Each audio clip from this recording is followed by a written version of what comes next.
Hello hello hello hello champions. बेटा आज हम क्लास 12th का chapter number 1 electric charge and field जिसे आज हम वन शॉट में खत्म करने वाले हैं। तकरीबन लेक्चर 1.5 से 2 घंटे का होगा और इस 1.5 से 2 घंटे के अंदर इतने फटाफट और सारे इंपॉर्टेंट कॉन्सेप्ट भी पढ़ाऊंगा बेटा, और सारी चीजें जीरो से लेके उठा के एकदम लेवल तक लेके जाऊंगा और सारे डेरिवेशन कराऊंगा। तो ये 1.5 से 2 घंटे के अंदर ये चैप्टर 1 का जो भी तुम्हारा डर है वो पूरा के पूरा डर तुम्हारा जीरो हो जाएगा। तो चलिए बिना देरी किए हम बढ़ते हैं हमारे टॉपिक की ओर। तो पहला जो टॉपिक दिया है क्या है बेटा, fundamental properties of charge. Charge की कितनी फंडामेंटल प्रॉपर्टीज होती हैं ये कुछ दे रखा है, तो चलो देख लो। अब चार्ज क्या होता है, तो ये स्लाइड जो है वो तुम्हारे लिए है कि तुम्हें इस तरीके से एग्जाम में छापना है, लेकिन ये जो नेक्स्ट स्लाइड है ये है मेरे लिए ताकि तुम्हें मैं समझा सकूं। देखो, fundamental properties of charge, charge की फंडामेंटल प्रॉपर्टीज के बारे में। Charge, electric charge is an intrinsic property of matter, मतलब ऐसी प्रॉपर्टी है जिसकी वजह से हमें इलेक्ट्रिक इफेक्ट और मैग्नेटिक इफेक्ट दिखाई दे रहा है। मतलब इस दुनिया में जितना भी इलेक्ट्रिक इफेक्ट और मैग्नेटिक इफेक्ट दिखाई दे रहा है वो just because of charge. Charge है तो इस दुनिया में इलेक्ट्रिक और मैग्नेटिक इफेक्ट दिखाई दे रही है। चार्ज नहीं होता तो ये जो इलेक्ट्रिक इफेक्ट और मैग्नेटिक इफेक्ट वाली ये जो माया जाल है, ना लाइट चलती, ना पंखा चलता, ना कुछ चीजें होती। तो मतलब ये जो पूरी दुनिया में जितनी भी इलेक्ट्रिक और मैग्नेटिक इफेक्ट बनाने वाली जो चीज है वही चार्ज है। दो टाइप के चार्ज होते हैं, कौन से बेटा, पॉजिटिव एंड नेगेटिव चार्ज होते हैं। पॉजिटिव चार्ज क्या, सेम चार्ज क्या करते हैं, लाइक चार्ज एक दूसरे को रिपेल करते हैं, और लाइक चार्ज एक दूसरे को क्या करते हैं बेटा, अट्रैक्ट करते हैं। चलो, उनकी कुछ प्रॉपर्टीज होती है। पहली प्रॉपर्टी होती है क्वांटाइजेशन ऑफ चार्ज। क्या है, क्वांटाइजेशन ऑफ चार्ज, मतलब चार्ज कुछ क्वांटाइज्ड है, मतलब कुछ नंबर से मल्टीप्लाइड है। मतलब जैसे अगर मैं कहूं कि कोई एक बॉडी है जिसमें से मैंने 10 इलेक्ट्रॉन निकाले, कितने इलेक्ट्रॉन निकाले बेटा, 10 इलेक्ट्रॉन इसमें से निकाल दिए, तो 10 इलेक्ट्रॉन चले गए, तो इस बॉडी को 10 इलेक्ट्रॉन की कमी हो गई, मतलब ये बॉडी हो गई +10e। तो इस पे अगर मैं पूछूं कि कितना चार्ज हो गया, तो Q is equal to 10e। एक इलेक्ट्रॉन का चार्ज होता है 1.6 इंटू 10⁻⁻19 कूलम, इतना होता है। डन। तो हमारे पास दो चार्ज होते हैं ना, जैसे दो चार्ज, पॉजिटिव चार्ज, तो पॉजिटिव चार्ज को बोल दिया +e, और इलेक्ट्रॉन नेगेटिव चार्ज को हमने कह दिया -e। E की वैल्यू होती है 1.6 इंटू 10⁻⁻19 कूलम। अब ये कूलम क्या है, कूलम जो है वो चार्ज का यूनिट है। क्या है, चार्ज का यूनिट। अच्छा, ये हो गया, Q is equal two plus और माइनस NE हो गया। प्लस और माइनस क्या होता है बेटा, अगर मतलब किसी बॉडी ने अगर इलेक्ट्रॉन दिया है तो वो बॉडी हो जाएगी पॉजिटिव, अगर किसी बॉडी ने इलेक्ट्रॉन लिया है तो बॉडी हो जाएगी नेगेटिव। और N क्या है, जितने इलेक्ट्रॉन की एक्सचेंज हुआ है, किसी ने दिया है तो N वही है ना।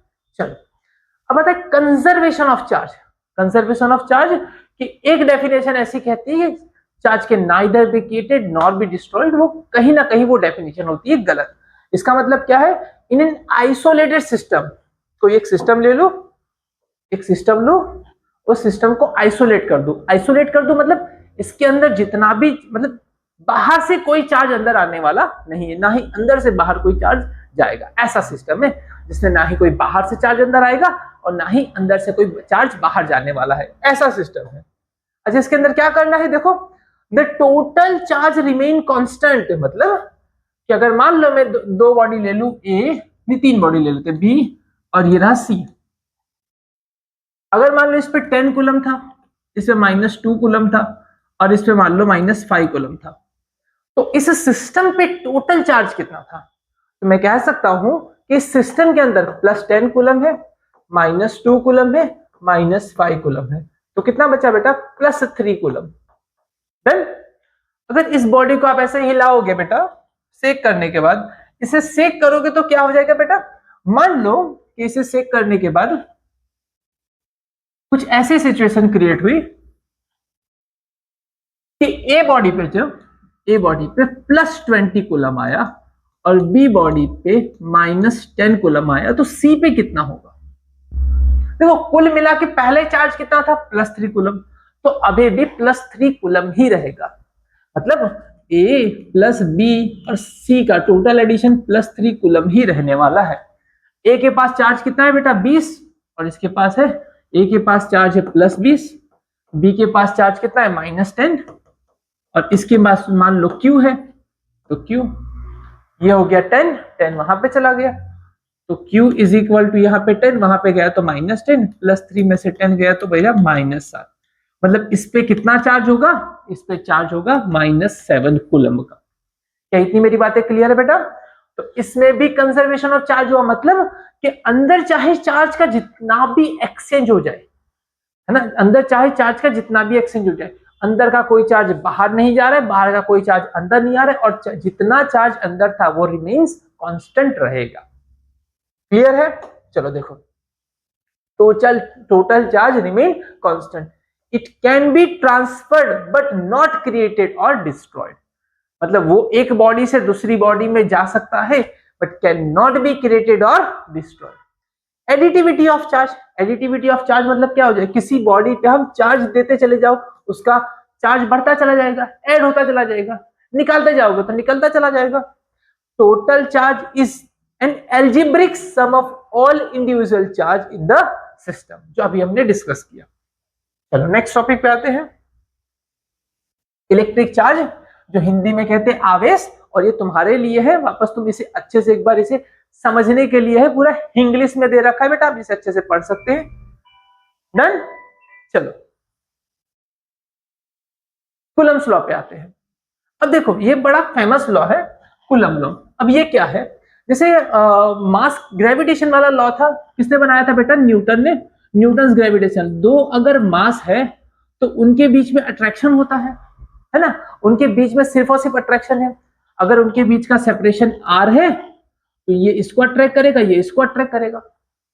तो इस पे क्या लिखा था हमने? F12, F12 का मतलब क्या हो गया था बेटा? Force on one due to two, और यहाँ पे क्या लिखा था? F21, इसका मतलब होता था force on due to one. तो जैसे यहाँ पे ये फोर्स ग्रेविटेशनल फोर्स दोनों मास के प्रोडक्ट पे डिपेंड करती थी, उसी तरीके से कूलम भाई साहब ने ये चीज ऑब्जर्व की कि अगर मैं दो चार्ज को कुछ सेपरेशन पे रखूं, कैसे रखो बेटा? दो चार्ज को सेपरेशन पे रखूं, जैसे यहां पे हमने पॉइंट मास लिया था, वैसे हम यहाँ पे पॉइंट चार्ज लेंगे। क्या इतनी बातें क्लियर है? चलो, तो यहाँ पे हमारे पास दो पॉइंट मास चार्ज होंगे, उनके बीच का सेपरेशन कितना होगा? r होगा। तो इनके बीच में या तो अट्रैक्शन होगा या तो रिपल्शन होगा। तो फिलहाल के लिए क्या होगा, अगर दोनों लाइक चार्ज हैं, अगर दोनों मैंने पॉजिटिव माना है, तो जाहिर सी बात है दोनों एक दूसरे को क्या करेंगे? रिपेल करेंगे, कि भैया एक दूसरे से दूर जाओ। F12 और यहाँ पे हो जाएगा F21। F12 का मतलब क्या होगा? Force on one due to two, और F21 का मतलब क्या हो जाएगा? Force on two due to one. तो ये फोर्स का फॉर्मूला आ जाएगा भैया, ये Q1 और Q2 के प्रोडक्ट पे डिपेंड करते हैं, Q1 Q2, और उसी तरीके से नीचे r², तो यहाँ पे भी r²। यहाँ पे प्रोपोर्शनलिटी हटाने के लिए हमने कांस्टेंट लगाया था, F is equal to G लगाया था, बट ये जो G था, और यहाँ पे हम प्रोपोर्शनलिटी हटाने के लिए कांस्टेंट लगाएंगे तो हम K लगाएंगे। क्या लगाएंगे? K। बट दोनों में थोड़ा डिफरेंस है, जो G था ना वो किसी पे डिपेंड नहीं करता था, वो फिक्स था, ग्रेविटेशनल यूनिवर्सल कांस्टेंट, पूरी दुनिया में, पूरे यूनिवर्स में G की वैल्यू कभी बदलने वाली नहीं है। बट यहाँ पे जो K है, K डिपेंडेंट है। क्या है? डिपेंडेंट है।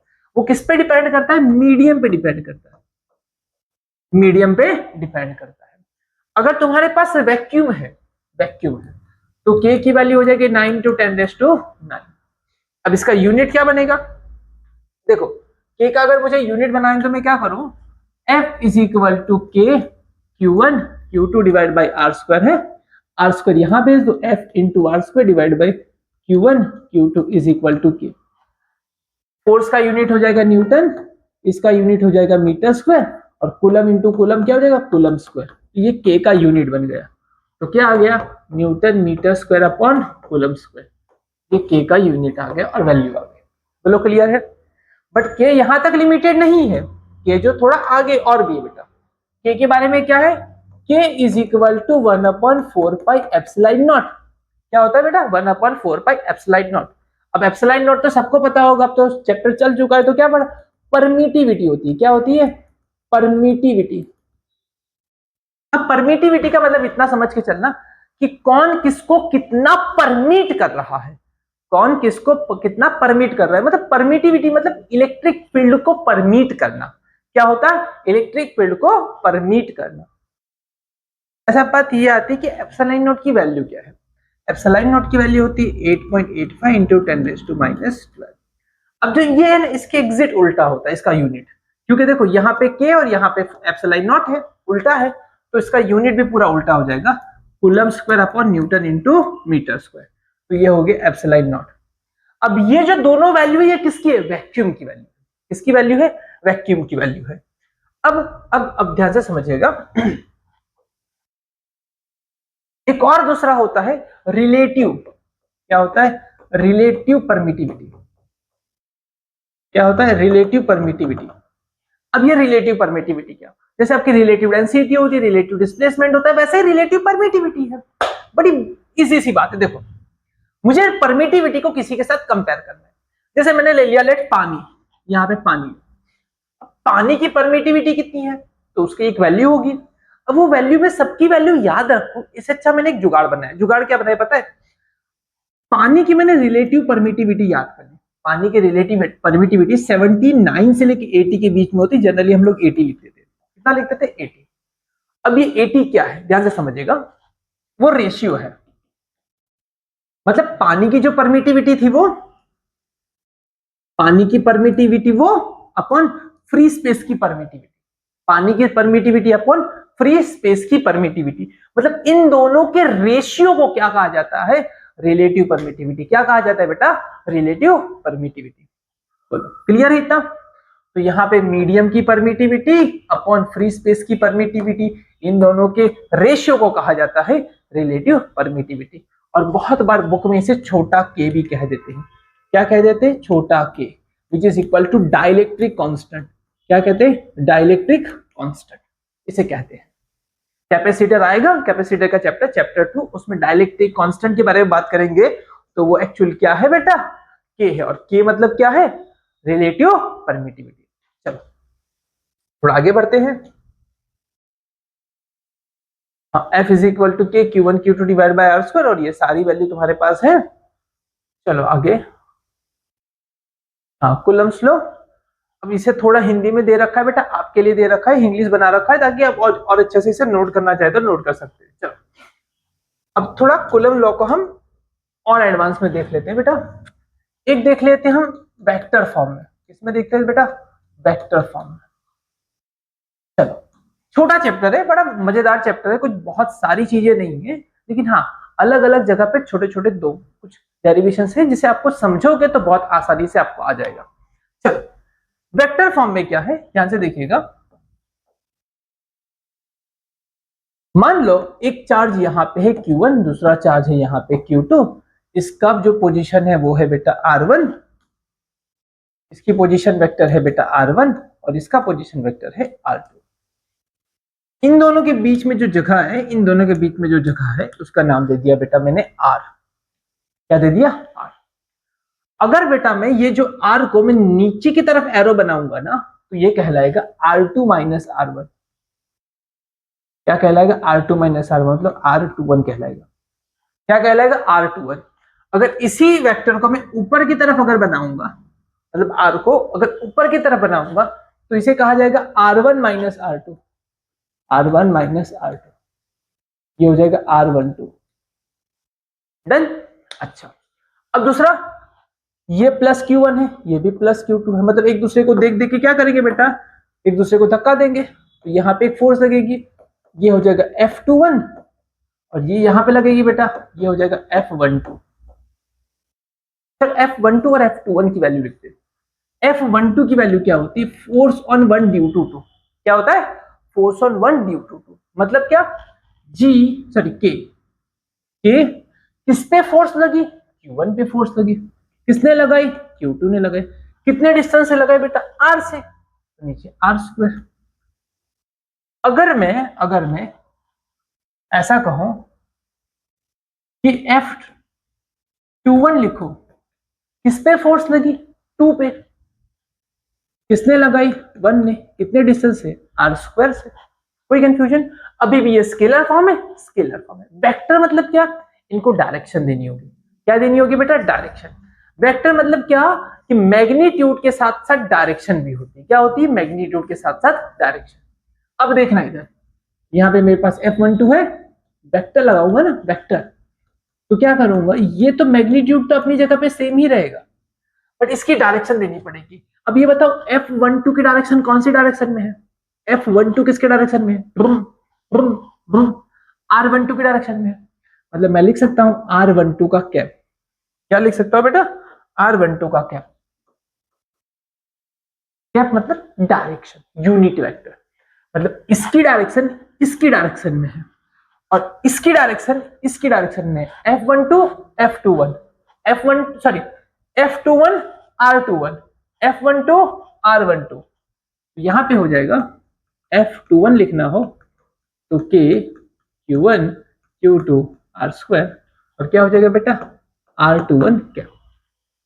देन अगर अगर अगर यहां तक तुम छोड़ दे रहे हो, डायरेक्शन तुमने लिख दी है, कोई दिक्कत, आगे खींचने की जरूरत नहीं। लेकिन अगर तुम समझ पा रहे हो तो एक स्टेप में और नीचे लेके जाऊंगा।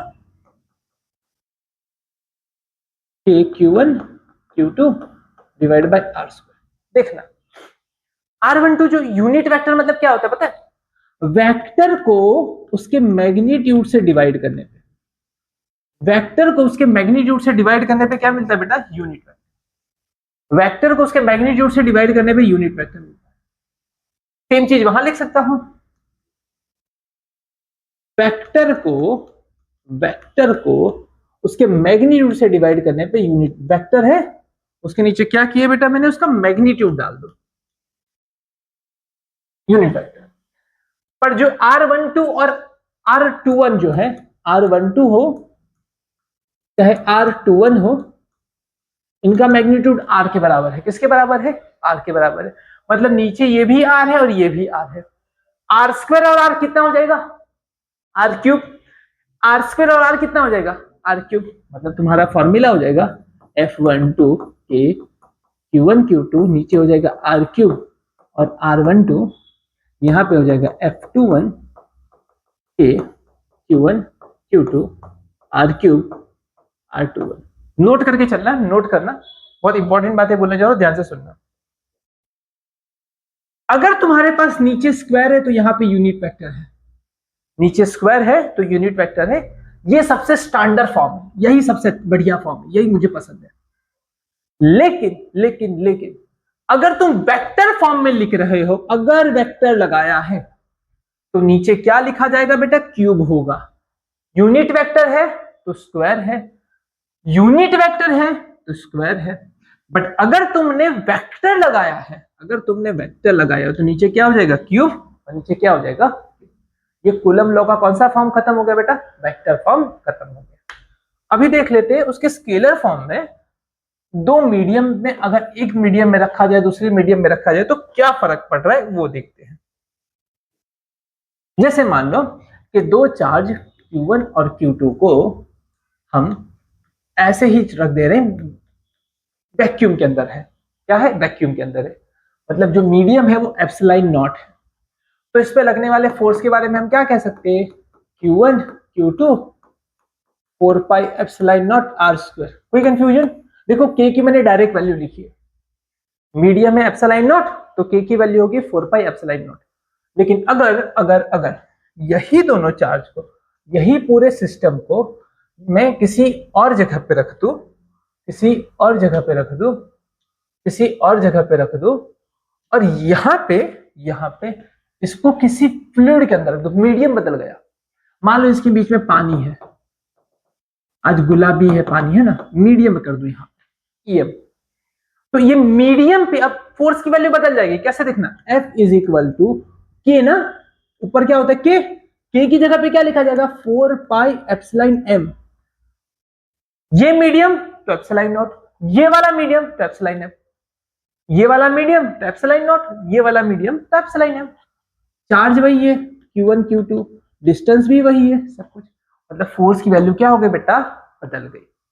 ये वैक्यूम में इतनी फोर्स लग रही है और ये क्या है? किसी मीडियम में इतनी फोर्स लग रही है। अब ये हो गया रिलेशन 1 और ये हो गया रिलेशन 2, दोनों का रेशियो ले लो। आओ क्या करो, दोनों का रेशियो ले लेते हैं। एफ अपॉन एफ डैश ले लो, एफ अपॉन एफ डैश क्या आ जाएगा, Q1 Q2 4 pi epsilon naught R square. लगाओ ये Q1 Q2 4 pi epsilon m r square. Q1 Q2 cut गया, 4 पाई कट गया, और आर स्क्वायर भी कट गया। ये कहां चला जाएगा बेटा, ऊपर। ये कहां चला जाएगा, ऊपर। और ये कहां जाएगा, नीचे। क्यों, डिनोमिनेटर का डिनोमिनेटर कहां चला जाता है, न्यूमरेटर में चला जाएगा। तुम्हारा यहाँ पे आंसर क्या बन जाएगा बेटा, F upon F dash is equal to EM by E naught. EM by E naught अभी पढ़ा था ना, मीडियम की परमिटिविटी अपॉन फ्री स्पेस की परमिटिविटी, इसे हम कहते हैं रिलेटिव परमिटिविटी। क्या कहते हैं, रिलेटिव परमिटिविटी। मतलब तुम्हारा यहाँ पे आंसर होगा F upon F dash is equal to ER। ER नीचे, एफ डैश वहां पे, तो F upon ER is equal to F dash. F upon ER is equal to F dash. मतलब इसकी याद रखने का तरीका सिखाओ। देखो ना, अगर मान लो इन दोनों के बीच में या तो प्यार मोहब्बत हो या लड़ाई झगड़ा, जो भी फोर्स लग रहा है, मान लो वो 1600 न्यूटन है। कितना है बेटा, 1600 न्यूटन। अगर मान लो यहाँ पे पानी है, पानी का ER कितना होता है बेटा, पानी का ER कितना होता है, 80 होता है। तो यहां पे फोर्स की वैल्यू थी 1600 न्यूटन, और यहां पे फोर्स की वैल्यू हो जाएगी 1600 डिवाइड बाई 80। कितने टाइम्स गिर जाती है फोर्स की वैल्यू, कितने टाइम्स गिर जाती है, रिलेटिव परमिटिविटी टाइम्स उसकी वैल्यू क्या कर गई, गिर गई, कम हो जाती है। मतलब काट दोगे तो सीधा तुम्हारा आंसर आ जाएगा 20। मतलब F dash is equal to सिर्फ 20 न्यूटन। मतलब यहाँ पे प्यार मोहब्बत या लड़ाई झगड़ा जो भी था वो 1600 न्यूटन था, और यहाँ पे कितना हो गया, जस्ट ओनली 20 न्यूटन। तो ये क्यों हुआ, just because of permittivity. Vacuum सबसे ज्यादा परमिट करता है लड़ाई झगड़ा या प्यार को, मतलब अट्रैक्शन या रिपल्शन को सबसे ज्यादा परमिट कौन करता है, वैक्यूम करता है। बाकी जितने भी मीडियम आएंगे वो क्या करेंगे, परमिट करना कम करेंगे। जैसे जैसे एप्सिलॉन नॉट की वैल्यू इंक्रीज होती है, फोर्स की वैल्यू, एप्सिलॉन की वैल्यू इंक्रीज होती है, फोर्स की वैल्यू डिक्रीज होती है। मीडियम में ये वैल्यू बढ़ेगी तो फोर्स की वैल्यू घटेगी। बोलो क्या मेरी इतनी बात अच्छे से एकदम क्लियर है, बोलो हाँ या ना। चलो अब बढ़ते हैं हम इलेक्ट्रिक फील्ड की ओर। Electric field and field line. तो इलेक्ट्रिक फील्ड मतलब क्या होता है, ध्यान से समझिएगा, ये तुम्हारे लिए डेफिनेशन दे रखी है ना। इलेक्ट्रिक फील्ड को थोड़ा सा अपने अंदाजे में एक्सप्लेन कर दो, ध्यान से समझना। देखो यहाँ पे अगर मेरे पास कोई प्लस क्यू चार्ज है, क्या है, प्लस क्यू चार्ज, इससे कुछ डिस्टेंस पे मैं गया, कितने डिस्टेंस पे, लेट आर डिस्टेंस पे, मैंने यहाँ पे एक छोटा सा चार्ज रखा Q1, उस पर फोर्स लगी, फोर्स को मैंने निकाला K Q1 K, ये Q और ये Q1 divide by R square, इस पे फोर्स लगी। अगर मैंने यहाँ पे Q2 रखा तो फोर्स की वैल्यू कितनी आ गई पता है, K Q2 divide by are. अगर मैंने यहाँ पे Q0 रखा तो F is equal to K Q0 divide by R. अब तीनों जर्नी में एक चीज देखोगे, अब तीनों जर्नी में एक चीज देखोगे कि ये चीज कुछ तो ऐसा था जो कांस्टेंट था, कुछ तो ऐसा था जो कांस्टेंट था इन दोनों में। ये देखो, ये कभी बदला नहीं है, ये कभी बदला नहीं है। और ये किसका है, इसमें कैपिटल Q का है। मतलब ऐसा कहने की कोशिश कर रहा हूं, इसका कुछ तो यहाँ पे है जो हमें दिखाई नहीं दे रहा है, जो हमें दिखाई नहीं दे रहा, सिर्फ महसूस हो रहा है। मतलब यहाँ पे Q1 लेके आया तो फोर्स की, अगर मैं इसे E मान लू, लेट सपोज E मान लो, तो F1 की value E into Q1, F2 की वैल्यू क्या हो जाएगी, E इंटू Q2, और यहाँ पे F0 की वैल्यू कितनी हो जाएगी, E इंटू Q0। मतलब Q1 को लेके आऊंगा तो F1 मिल गया, Q2 को लेके आया, यहां पे कुछ है जो हमें दिखाई नहीं दे रहा है, बस महसूस हो रहा है। Q1 को लाया तो इतनी फोर्स, Q2 को लाया तो इतनी फोर्स, Q3 को लाया तो Q0 को लाया तो इतनी फोर्स। मतलब वहां पे जो है, जो हमें दिखाई नहीं दे रहा है, बस महसूस हो रहा है, उसे हम कहते हैं इलेक्ट्रिक फील्ड। तो इलेक्ट्रिक फील्ड को हमने डिफाइन किया F divide by Q naught is equal to E naught, या कह दो E, क्या कह दो E। और हमने जो क्यू नॉट का कहा वो कहा टेस्ट चार्ज। क्या कहा? Test charge. अब टेस्ट चार्ज मतलब क्या? टेस्ट चार्ज में हमने ऐसा चार्ज लिया जो चार्ज बहुत छोटा हो, Q naught tends to zero, charge हो बट नियर टू जीरो हो। मतलब ऐसा क्यों लिया कि अगर मान लो मैं ऐसा कह रहा हूं कि इसकी इलेक्ट्रिक फील्ड होती है, सर कह दिया तो हमने मान लिया, और ये बड़ा चार्ज है, ओके सर बड़ा चार्ज है तो इसकी इलेक्ट्रिक फील्ड भी बड़ी होगी, हाँ सर। ये बड़ी क्यू नॉट जो चार्ज होगा अगर इसके कंपेरेबल होगा, क्या होगा? कंपेरेबल। मान लो ये 20 कूलम है और ये 1 कूलम है, बट कंपेरेबल तो है ना, बहुत छोटा नहीं है, ये इससे ये 20 गुना ही बड़ा है। तो इसकी इलेक्ट्रिक फील्ड जो होगी और इसकी इलेक्ट्रिक फील्ड होगी एक दूसरे को डिस्टर्ब करेगी वहां पे। तो मैंने क्या किया, क्यू नॉट को इतना लिया 0.001 कूलम, बहुत छोटा लिया, टेंड्स टू जीरो, ताकि इसकी इलेक्ट्रिक फील्ड को ये डिस्टर्ब ना कर सके। बोलो क्लियर है? तो ये सारी चीजें तुम्हारे लिए है, पढ़ लेना। अब आते हैं properties of electric field line. अब इलेक्ट्रिक फील्ड को रिप्रेजेंट करने के लिए क्या बेटा, इस यहाँ पे जो भी मेरे आसपास, मान लो अगर मैं खुद चार्ज हूं, मेरे आसपास जो भी इलेक्ट्रिक फील्ड बन रही है, उस इलेक्ट्रिक फील्ड एक्चुअली फिजिकली तो दिखाई नहीं दे रही, हम देख नहीं पा रहे उसे, बट रिप्रेजेंट तो करना है ना। रिप्रेजेंट करने के लिए मैंने एक तरीका बनाया, उस तरीके को कहते हैं हम इलेक्ट्रिक फील्ड लाइन। तो ये क्या करती है बेटा, स्टार्ट कहां से होती? पॉजिटिव चार्ज से, और खत्म कहां पे होती? या तो इंफिनिटी तक जाएगी, या तो नेगेटिव चार्ज मिल गया तो वहां पे टर्मिनेट कर जाएगी, है ना। तो या तो वो पॉजिटिव चार्ज से इलेक्ट्रिक फील्ड निकल के कहां जाएगी? इंफिनिटी तक जाएगी, या तो नेगेटिव चार्ज अगर मिल गया तो वहां पे वो टर्मिनेट कर जाएगी। Two field line never intersect each other. जैसे तुमने 10th में मैग्नेटिक फील्ड पढ़ा था कि मैग्नेटिक फील्ड भैया कभी एक दूसरे को इंटरसेक्ट नहीं करती, वैसे इलेक्ट्रिक फील्ड लाइन भी एक दूसरे को कभी इंटरसेक्ट नहीं करेंगे। They do not form a close loop. Magnetic field में क्लोज लूप था। कैसे बेटा?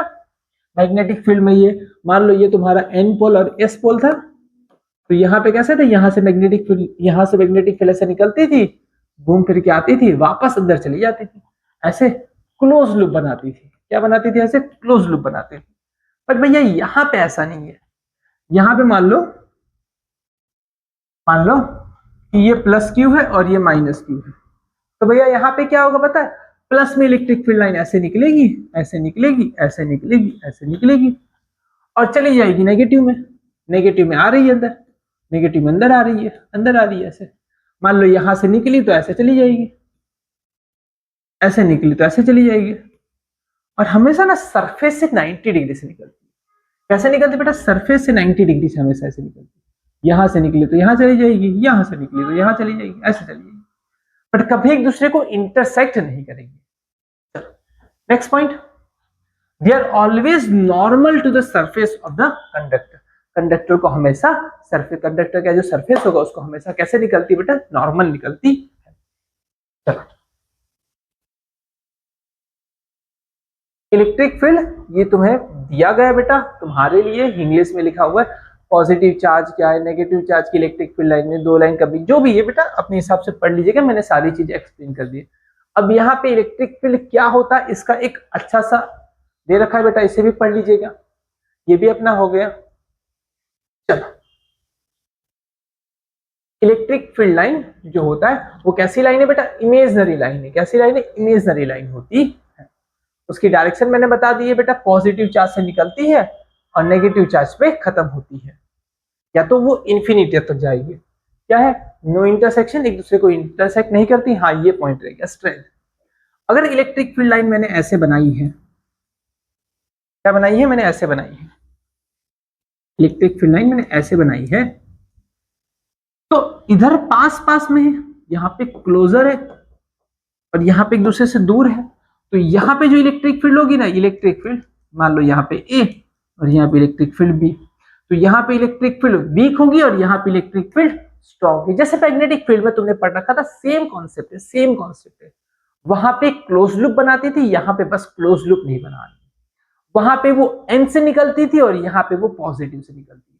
वो वहां पे टर्मिनेट करती थी एस में, वो यहाँ पे टर्मिनेट करेगी माइनस चार्ज। क्लियर है?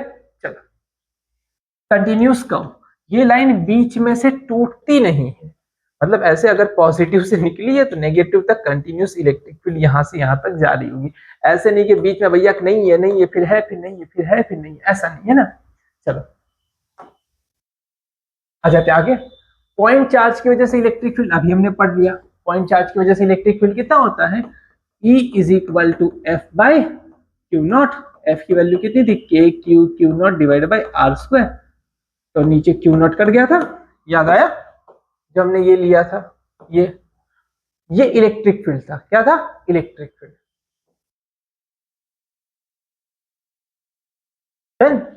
इलेक्ट्रिक फील्ड की वैल्यू क्या आई थी?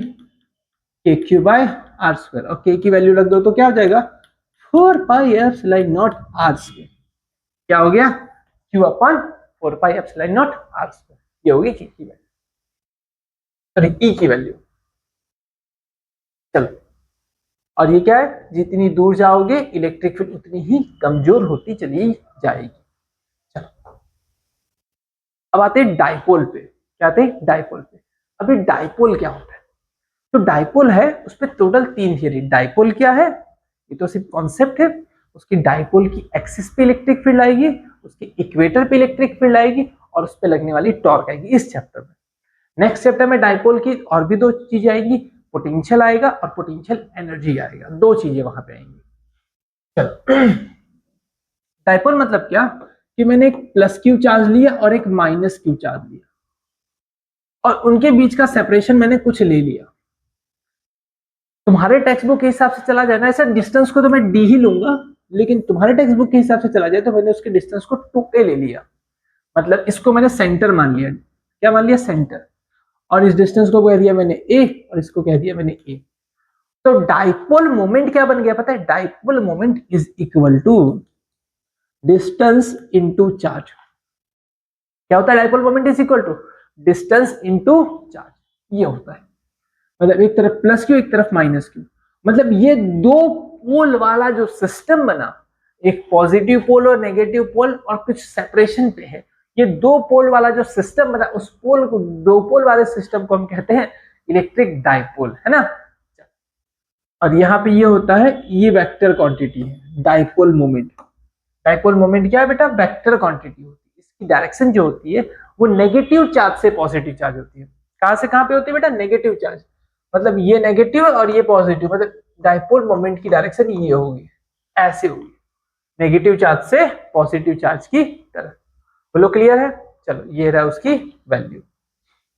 चलो नेक्स्ट आते हैं, इलेक्ट्रिक डाइपोल क्या है। एग्जांपल दे रखा है बेटा, इसे एक बार आप पढ़िएगा और आराम से समझ में आएगा, डेफिनेटली आराम से समझ में आ जाएगा, कुछ भी टफ नहीं है। इलेक्ट्रिक डाइपोल मोमेंट क्या होती है ना। चलो इसका यूनिट होता है कूलम और इसका यूनिट होता है मीटर। तो क्या हो गया? Coulomb into metre. डायरेक्शन कहां से कहां तक होती है बेटा? हमेशा नेगेटिव चार्ज से पॉजिटिव चार्ज की तरफ होती है। अब हमें बनना है इसकी वजह से जो इलेक्ट्रिक फील्ड बनती है उस पर। चलिए तब आगे बढ़ते हैं हमारे electric field due to dipole. अब देखो डाइपोल में ना, डाइपोल जो होती है उसकी इलेक्ट्रिक फील्ड मुझे निकालनी है। तो ऐसे ना, तो डाइपोल में टोटल एक, अगर मैं ऐसे ये एक्सिस मान लो, ऐसे ये एक्स एक्सिस मान लो और ये वाई एक्सिस मान लो, और यहाँ पे अगर मैं मान लो माइनस क्यू रखो और यहाँ पे मैं उसे प्लस क्यू रखूं, तो यहाँ पे मेरे पास 2 स्पेशल पॉइंट मिलेंगे। 2 स्पेशल पॉइंट कौन से बेटा? कि अगर ये डाइपोल है तो ये डाइपोल की एक्सिस हो गई। इस डाइपोल की एक्सिस पे, इस डाइपोल की एक्सिस पे मुझे इलेक्ट्रिक फील्ड निकालना है। मतलब इसकी पहले एक हो गया एक्सिस पे इलेक्ट्रिक फील्ड निकालना, ओके, कि एक्सिस पे इलेक्ट्रिक फील्ड निकालना। दूसरा हो गया इक्वेटर पे इलेक्ट्रिक फील्ड निकालना है, ओके। और तीसरा हो गया रैंडम पॉइंट। एनसीईआरटी में रैंडम पॉइंट वाला नहीं है, बट एक्सिस है और इक्वेटर है, और ये एग्जाम में बहुत बार आता है, तो इसे हमें अच्छे से एक्सप्लेन करता हूं ताकि तुम्हें समझ में आ जाए, ध्यान से समझना। जो ये एक्सिस है, इस एक्सिस पे मान लो कोई पॉइंट पी है, है ना, ये कोई पॉइंट P है, इस पॉइंट पे मुझे इलेक्ट्रिक फील्ड निकालना है। तो मैंने कह दिया कि भैया ये पॉइंट जो है ना वो मान लो कितने डिस्टेंस पे, r डिस्टेंस पे है, कितने डिस्टेंस पे, r डिस्टेंस पे है।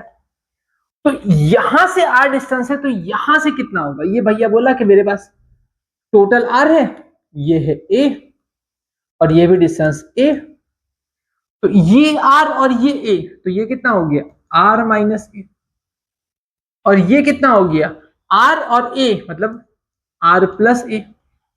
पॉजिटिव चार्ज बोल रहा है कि भैया मेरे से r माइनस ए, और नेगेटिव चार्ज बोल रहा है कि भैया मेरे से डिस्टेंस जो है वो r प्लस ए है। मतलब इधर इधर इधर इस पॉइंट पे जो इलेक्ट्रिक फील्ड बनेगी, उस इलेक्ट्रिक फील्ड के बारे में अगर मैं थोड़ा सा बताऊं तो दोनों का चार्ज सेम है, दोनों का चार्ज सेम है।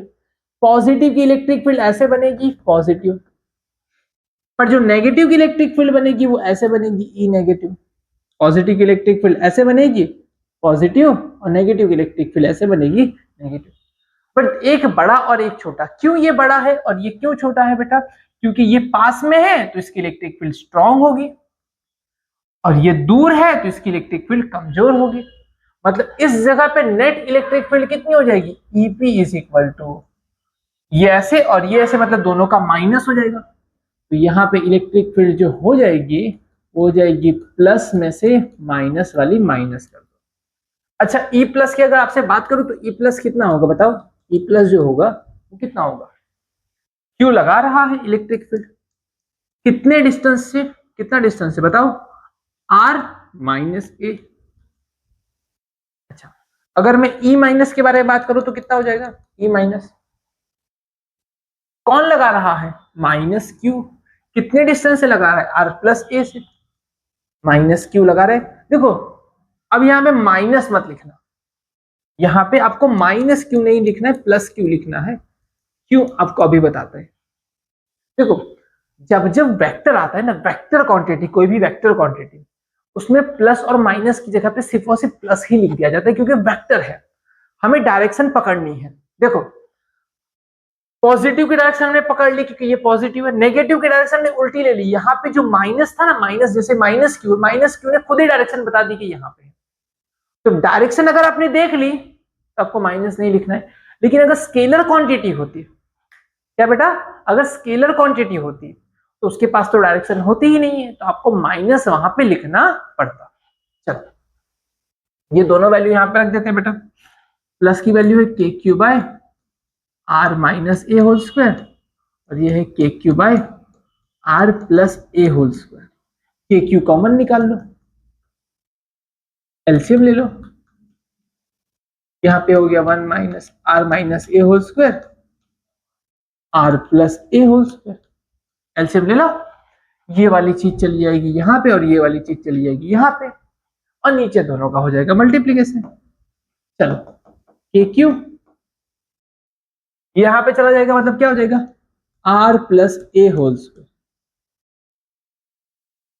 ये चीज यहाँ पे जाएगी तो मतलब R minus A whole square, नीचे क्या हो जाएगा, दोनों का multiplication, R minus A whole square R plus A whole square. अब मैं ब्रैकेट को एक्सपांड करूंगा, क्या हो जाएगा, के क्यू, इसको अगर मैं एक्सपांड करूं तो क्या हो जाएगा, R square plus 2ar plus A square. यहाँ पे माइनस है, माइनस खतरनाक होता है, देखना भी सबकी साइन बदलती चली जाएगी। ये आर स्क्वायर, बीच का टर्म माइनस होने की जगह पे प्लस हो गया 2ar, और आखिरी टर्म प्लस होने की जगह पे माइनस हो गई, बिकॉज आगे माइनस है। अब देखना एक बार माइनस और एक बार प्लस है, मैं क्या कर रहा हूं, आर माइनस है और आर प्लस है, दोनों की पावर को मैं बाहर लिख दूं, 13b² मतलब हम दोनों का स्क्वायर, 13b² मतलब हम दोनों का स्क्वायर। यहाँ पे R square cut, done, A square cut, 2ar दो बार हो गया है, या तो 4ar लिख दो या दो बार लिख दो, दो बार 2ar हुआ, क्या हुआ, 2ar कितनी बार हुआ, दो बार हुआ है। तुम 4ar लिखो या 2ar लिखो, तुम्हारी मर्जी, डन। नीचे क्या हो जाएगा, एक बार माइनस और एक बार प्लस, मतलब क्या होता है, A square minus B square, मतलब ये हो गया are square minus A square का स्क्वायर, डन। अब देखना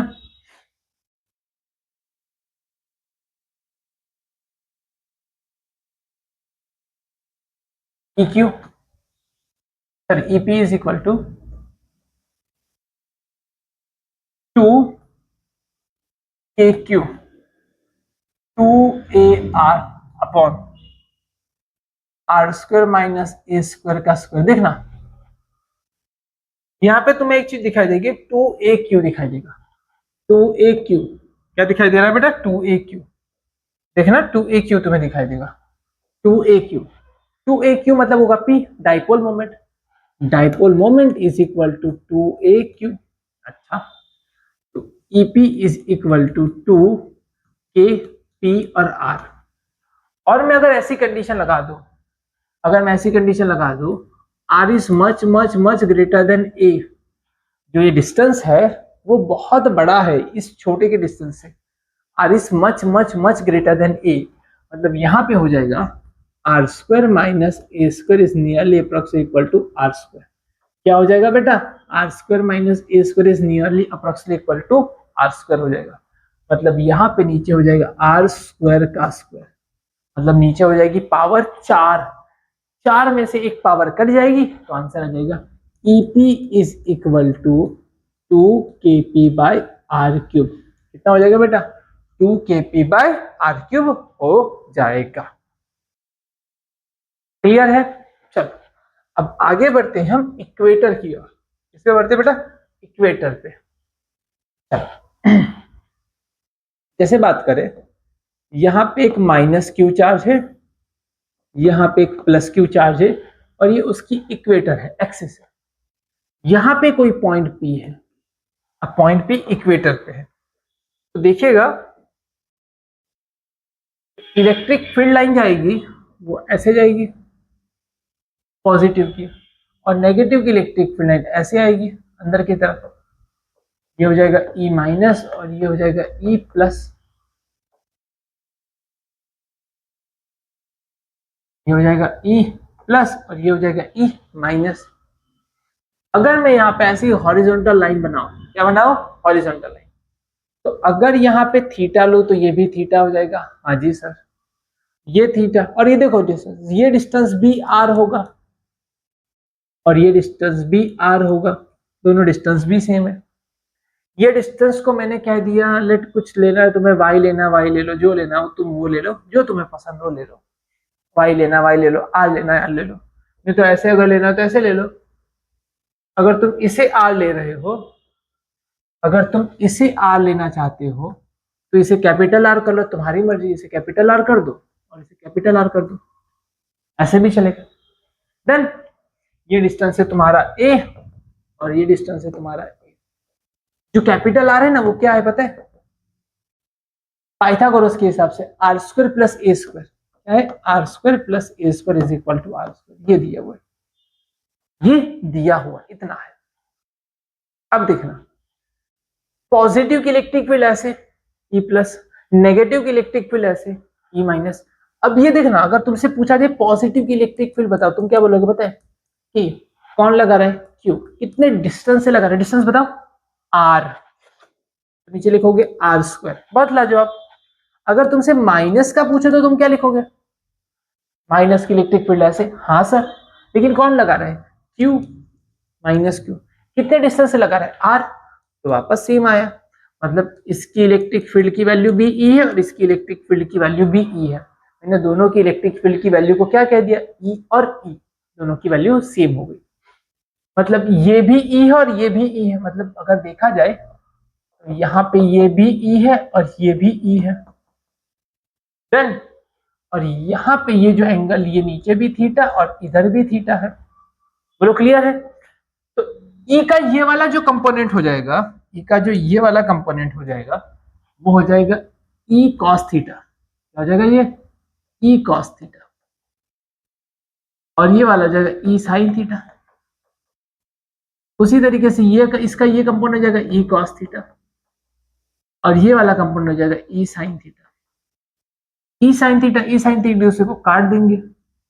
E sin थीटा एक दूसरे को क्या करेंगे बेटा? काट देंगे। अब तुम्हारा जो बचेगा वो क्या बचेगा? E cos थीटा बचेगा। मतलब नेट इलेक्ट्रिक फील्ड अगर तुमसे पूछी जाए कि इलेक्ट्रिक फील्ड कितनी बच रही है, 2 टाइम ई कॉस थीटा। कितना बच रहा है बेटा? 2 time E cos theta, E net. Done. ई की वैल्यू कितनी है? K Q by R square. और कॉस थीटा, कॉस थीटा अगर मैं यहां पे लिखूं, कॉस थीटा मतलब पास वाली हाइपोटेनियस, पास वाली हाइपोटेनियस, पास वाली हाइपोटेनियस। अगर कॉस थीटा लिखा जाए तो कॉस थीटा क्या हो जाएगा? ए बाई आर। तो यहां पे हो गया बेटा ए बाई आर। तुम्हारा ये जो वैल्यू बनेगी वो क्या बनेगी? 2 KQA divide by R cube. क्या हो जाएगा? Are cube. 2AQ, 2AQ मतलब क्या हो जाएगा? P। ऊपर हो गया KP। आर की वैल्यू क्या है सर? यहाँ पे तो आर क्यूब है और मेरे पास आर स्क्वायर है, क्या करो? अगर तुझे आर की वैल्यू चाहिए तो तुझे किस में लगा देना पड़ेगा? रूट। रूट मतलब क्या होता है? पावर आधी। ए स्क्वायर की कितनी पावर? आधी पावर। डन। मैं यहां पे लिख सकता हूं कि R square plus A square की कितनी पावर है बेटा? आधी पावर है। आधी तो पावर थी लेकिन उसका क्यूब कर दिया। मतलब किसी की तो आधी पावर थी लेकिन उसका क्यूब करोगे तो कितनी पावर हो जाएगी? उसकी 3/2 पावर हो गई। कितनी पावर हो गई उसकी? 3/2। कितना हो गया? और ये आंसर है, यही तुम्हारा आंसर है कि EP is equal to KP upon R square plus A square is to 3/2।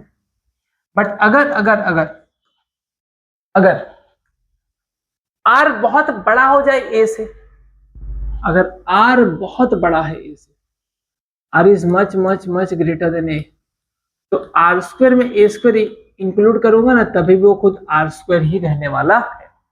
Are square plus A square is equal to क्या हो जाएगा? R square.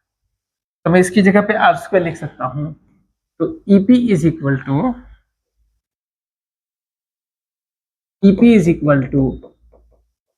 केपी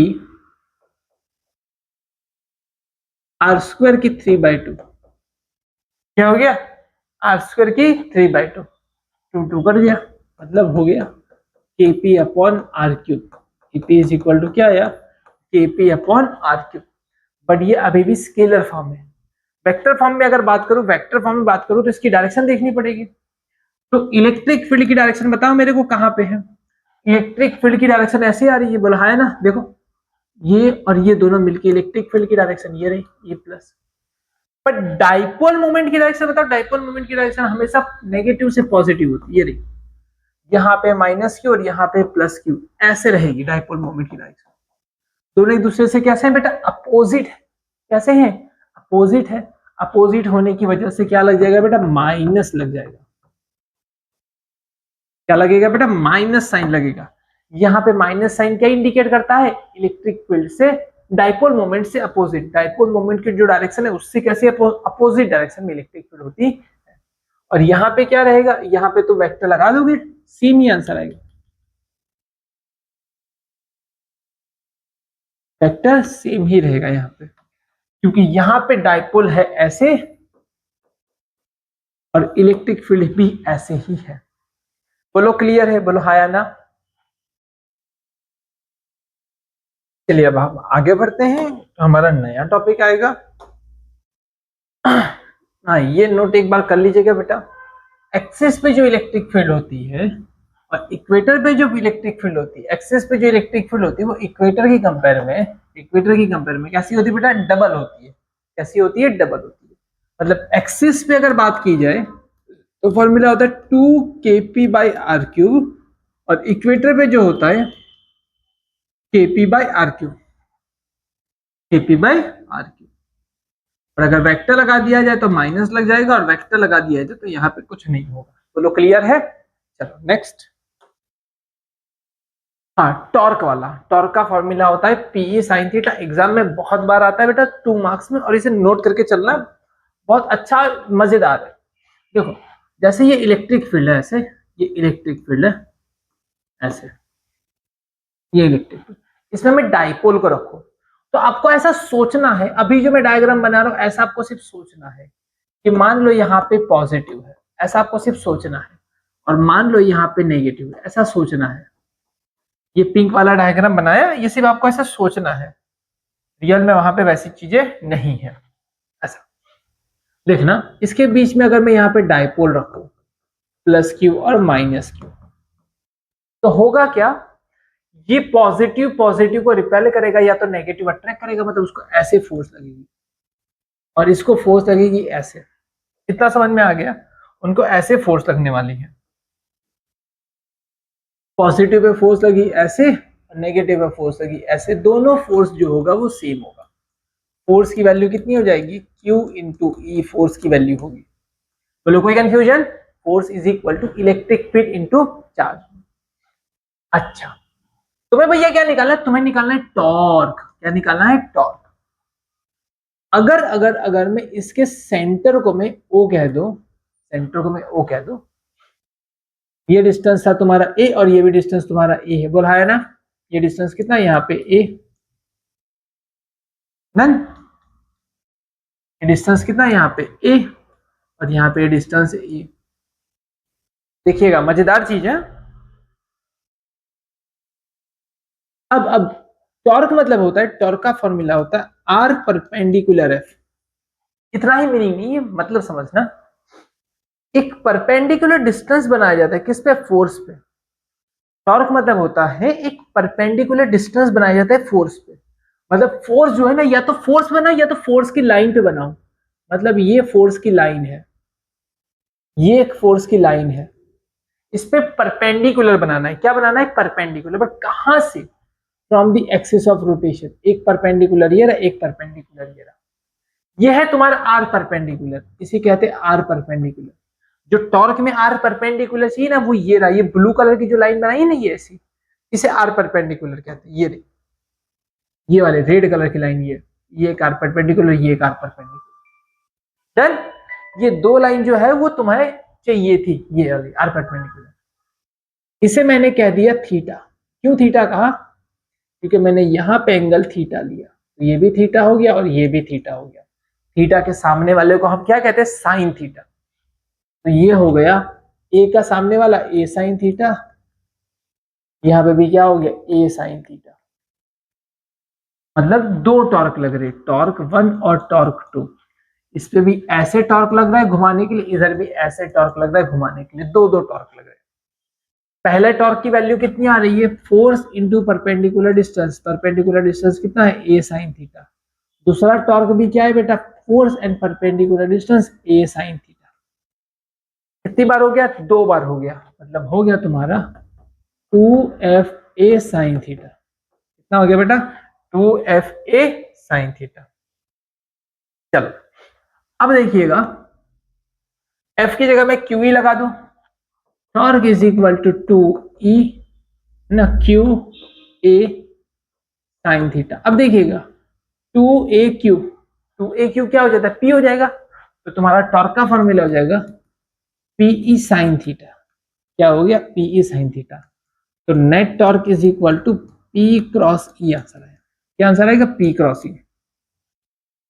अब गलती से ये मत लिख देना E क्रॉस P, क्योंकि इसमें मैग्नीट्यूड तो सेम आएगा, इसमें मैग्नीट्यूड तो सेम आएगा, बट डायरेक्शन इसमें उल्टी आएगी, तो ये गलत डायरेक्शन है, ये रॉन्ग डायरेक्शन है और ये डायरेक्शन सही। बोलो क्लियर है, बोलो हाँ है ना। ये डेरिवेशन जो आया वो किसका है बेटा, तुम्हारे लिए टॉर्क का डेरिवेशन आया। चलिए आगे बढ़ते हैं हमारे नए टॉपिक की ओर। अब तक जो हमने पढ़ा था उसका शॉर्ट रिवीजन देख लिया जाए। डाइपोल के बारे में ये रहा, इलेक्ट्रिक फील्ड डिस्टेंस बढ़ाने पे क्या हो रहा है बेटा, इलेक्ट्रिक फील्ड की फॉर्मूला क्या आई थी, 2kp/r³, यह आया था -kp/r³। तो किस पे डिपेंड कर रही है, 1/r³ पे डिपेंड कर रही है। टॉर्क का फॉर्मूला क्या आया था, PE साइन थीटा, मतलब एंगल पे भी डिपेंड करती है। चलो अब ये रहा, हम थोड़ा फ्लक्स पे बढ़ते हैं। अब ये फ्लक्स क्या होता है, पहले फ्लक्स देख लेते हैं, फ्लक्स क्या होता है। Gauss law in electric flux. अब पहले फ्लक्स समझो, फ्लक्स क्या होता है। फ्लक्स मतलब electric flux represent the total number of field line crossing a surface. मतलब मेरे पास कोई अगर सरफेस है, उस सरफेस में से कितनी इलेक्ट्रिक फील्ड लाइन पास हो रही ना, उसको रिप्रेजेंट करने के लिए हम क्या करते हैं बेटा, फ्लक्स बनाते हैं। फ्लक्स, फ्लक्स का सिंबल होता है फाई। अब तो सबको पता ही होगा, रिवीजन क्लास चल रही है तो सबको पता ही होगा। फ्लक्स मतलब number of electric field line passing through given area, जो भी हमारे पास एरिया उसमें से कितनी इलेक्ट्रिक फील्ड लाइन पास हो रही है। अब उसे एक अच्छे से एग्जांपल से समझते हैं। हाँ, ये देखो कुछ एनालॉजी है। सोचो कि हमारे पास एक खिड़की विंडो है और बाहर से हवा आ रही है। खिड़की से कितनी हवा अंदर आएगी ये तीन चीजों पे डिपेंड करेगा। पहली चीज कि हवा की स्पीड, वहां पे होती हवा की स्पीड, अपने में है इलेक्ट्रिक फील्ड कितनी है।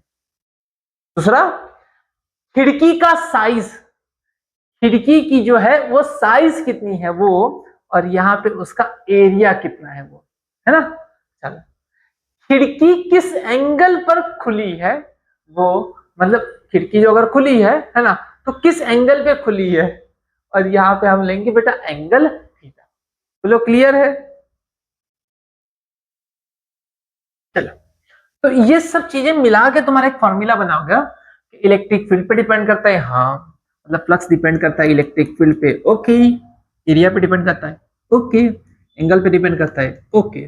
तो यहाँ पे तुम्हारा फ्लक्स का ये फॉर्मूला बना, ई ए कॉस थीटा। फ्लक्स मतलब होता क्या है एक्चुअल में, फ्लक्स कितनी इलेक्ट्रिक फील्ड लाइन पास होती है। फ्लक्स का मतलब होता है बहना, फ्लो, इलेक्ट्रिक फ्लक्स ये बताता है कि किसी सरफेस से कितनी इलेक्ट्रिक फील्ड लाइन गुजर रही है, पास हो रही है, हमें ये बताता है। चलो, फ्लक्स तो समझ में आ गया सर। तो देखो, फ्लक्स निकालने का ये जो तरीका है ना, बड़ा महंगा और तरीका है। देखो, फ्लक्स निकालने का तरीका देखो, समझना। अगर मान लो ये इलेक्ट्रिक फील्ड लाइन, ऐसे इलेक्ट्रिक फील्ड लाइन बना दिया जाए, यहाँ पे देखना, हम इलेक्ट्रिक फील्ड लाइन बना लेते अभी, ऐसे इलेक्ट्रिक फील्ड लाइन बना रहा हूं मैं यहाँ पे। चलो,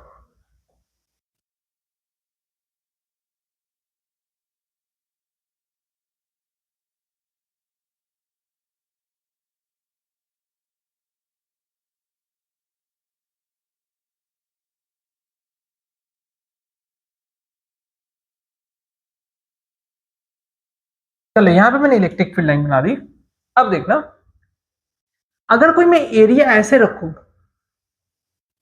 इसमें से कितनी इलेक्ट्रिक फील्ड लाइन पास हो रही है, 1 2 3 4 5, मतलब इसका फ्लक्स हो जाएगा कि भैया इसमें से 5 इलेक्ट्रिक फील्ड लाइन पास हो रही है।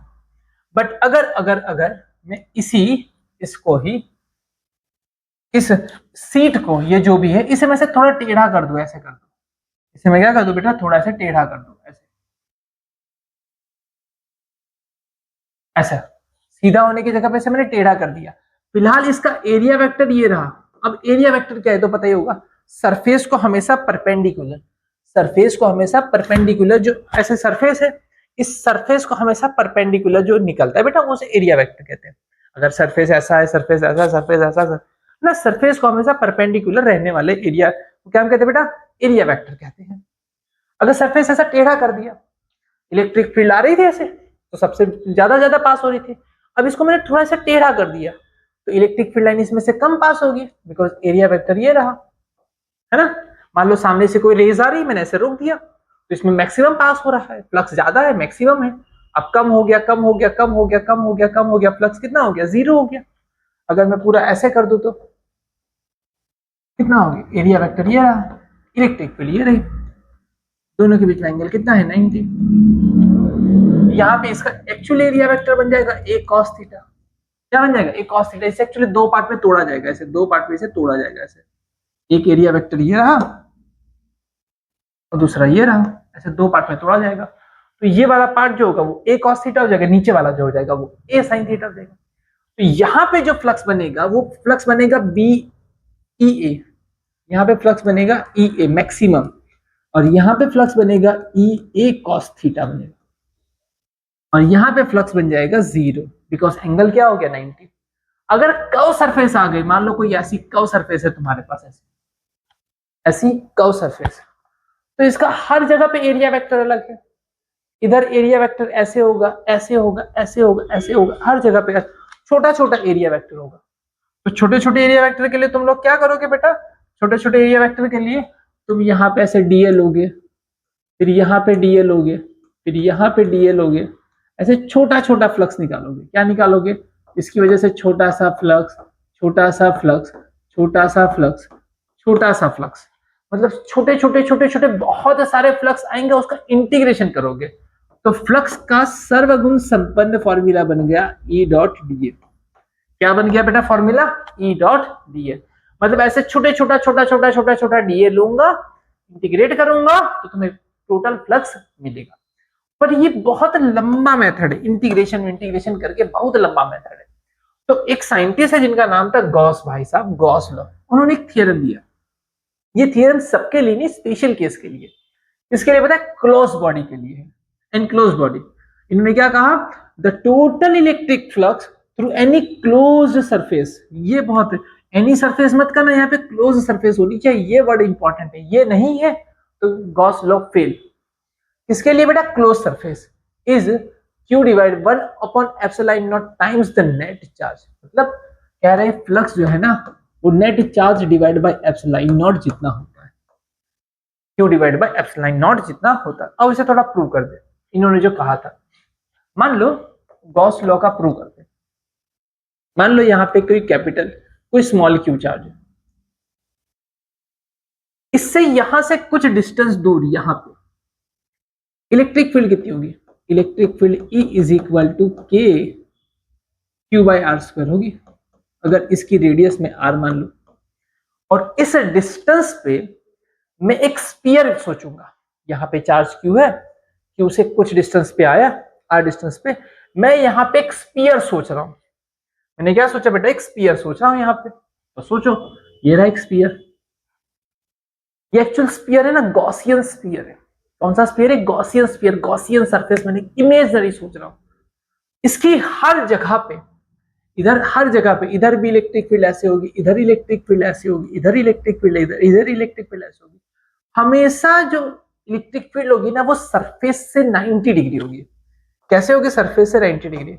अगर मैं सरफेस पे छोटा छोटा डीए ले लू ना, इधर छोटा डीए, तो दोनों आपस में पैरेलल हमेशा रहने वाले हैं। क्या रहेंगे? दोनों हमेशा पैरेलल रहने वाले एक दूसरे से। दोनों हमेशा एक दूसरे से पैरेलल ही रहने वाले हैं। बोलो क्लियर है इतना? दोनों एक दूसरे से पैरेलल है। मतलब यहाँ पे छोटा सा फ्लक्स आएगा, यहाँ पे छोटा सा फ्लक्स आएगा, यहाँ पे छोटा सा फ्लक्स आएगा, तो तुम्हारा फ्लक्स कितना हो जाएगा? Integration E dot D. कितना हो जाएगा? Integration E dot D. चलो E की वैल्यू कितनी होगी? यहाँ पे भी E, यहाँ पे भी, क्योंकि हर जगह पे डिस्टेंस कितना है? R है, तो हर जगह पे इलेक्ट्रिक फील्ड की वैल्यू हो जाएगी बनाम KQ बाय आर स्क्वायर ही होगी, KQ बाय आर स्क्वायर ही होगी। तो यहां पे मैं इलेक्ट्रिक फील्ड की वैल्यू लिख देता हूं KQ बाय आर स्क्वायर और इंटीग्रेशन में DA, क्योंकि कांस्टेंट है, कांस्टेंट चीजें बाहर आ गई। DA मतलब एक, मान लो एक स्फीयर जो लिया है उस पे आपने एक, मतलब व्हाइट कलर का मान लो स्फीयर लिया आपने, एक बॉल ली व्हाइट कलर की बॉल। अब उसमें रेड मार्कर से एक काम करो, छोटा सा dot dot dot dot dot dot dot dot बनाना चालू करो। एक डॉट, दो डॉट, ऐसे डॉट बनाना चालू करोगे तो क्या हो जाएगा? एंड ऑफ द टाइम पूरा के पूरा जो स्फीयर होगा वो रेड कलर का हो जाएगा। दैट मीन्स आपने पूरा के पूरा एंटायर स्फीयर को कवर कर लिया। कैसे बेटा? इंटीग्रेट करके। हर एक डॉट एक डीए को बता रहा है और उसमें से हर एक छोटा छोटा फ्लक्स निकल रहा है। उस डॉट में से डी फाई जितना फ्लक्स, उस डॉट में से डी फाई जितना फ्लक्स, ऐसा बहुत सारा फ्लक्स होगा, उसे हम इंटीग्रेट करेंगे। तो मतलब आप डॉट बनाते बनाते अपने पूरे स्फीयर को कवर कर लिया, और स्फीयर का जो एरिया वो कितना होता है? 4 पाई आर स्क्वायर। कितना हो गया बेटा? आपने एक्चुअली एक स्फीयर को कवर कर लिया, मतलब उसका एरिया कवर कर लिया है, एरिया ऑफ स्फीयर। और कितना होता है एरिया ऑफ स्फीयर? देखो ये Q, K की वैल्यू होती है 4 पाई एप्सिलॉन नॉट, और इसका जो स्फीयर का एरिया होगा वो 4 पाई आर स्क्वायर। देखो बहुत सारी चीजें कट जाएंगी। 4 पाई आर स्क्वायर कट गया, बचा क्या? Q divide by epsilon not. मतलब ये आ गया फ्लक्स। फ्लक्स क्या कहता है कि एनक्लोज्ड चार्ज, ये Q क्या है? Enclosed charge. कि मतलब इस गॉसियन सरफेस, जो ये गॉसियन सरफेस मैंने सोची है, ये गॉसियन सरफेस के अंदर घेरा हुआ चार्ज है। बाहर के चार्ज से हमें लेना देना नहीं है। इसके कुछ पॉइंट्स भी होंगे, वो पॉइंट्स भी अभी समझते बेटा हम।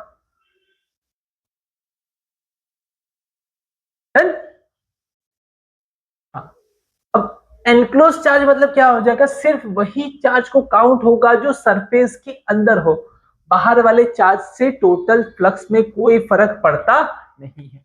बहुत मैजिकल चीज है बट ये सच्चाई है।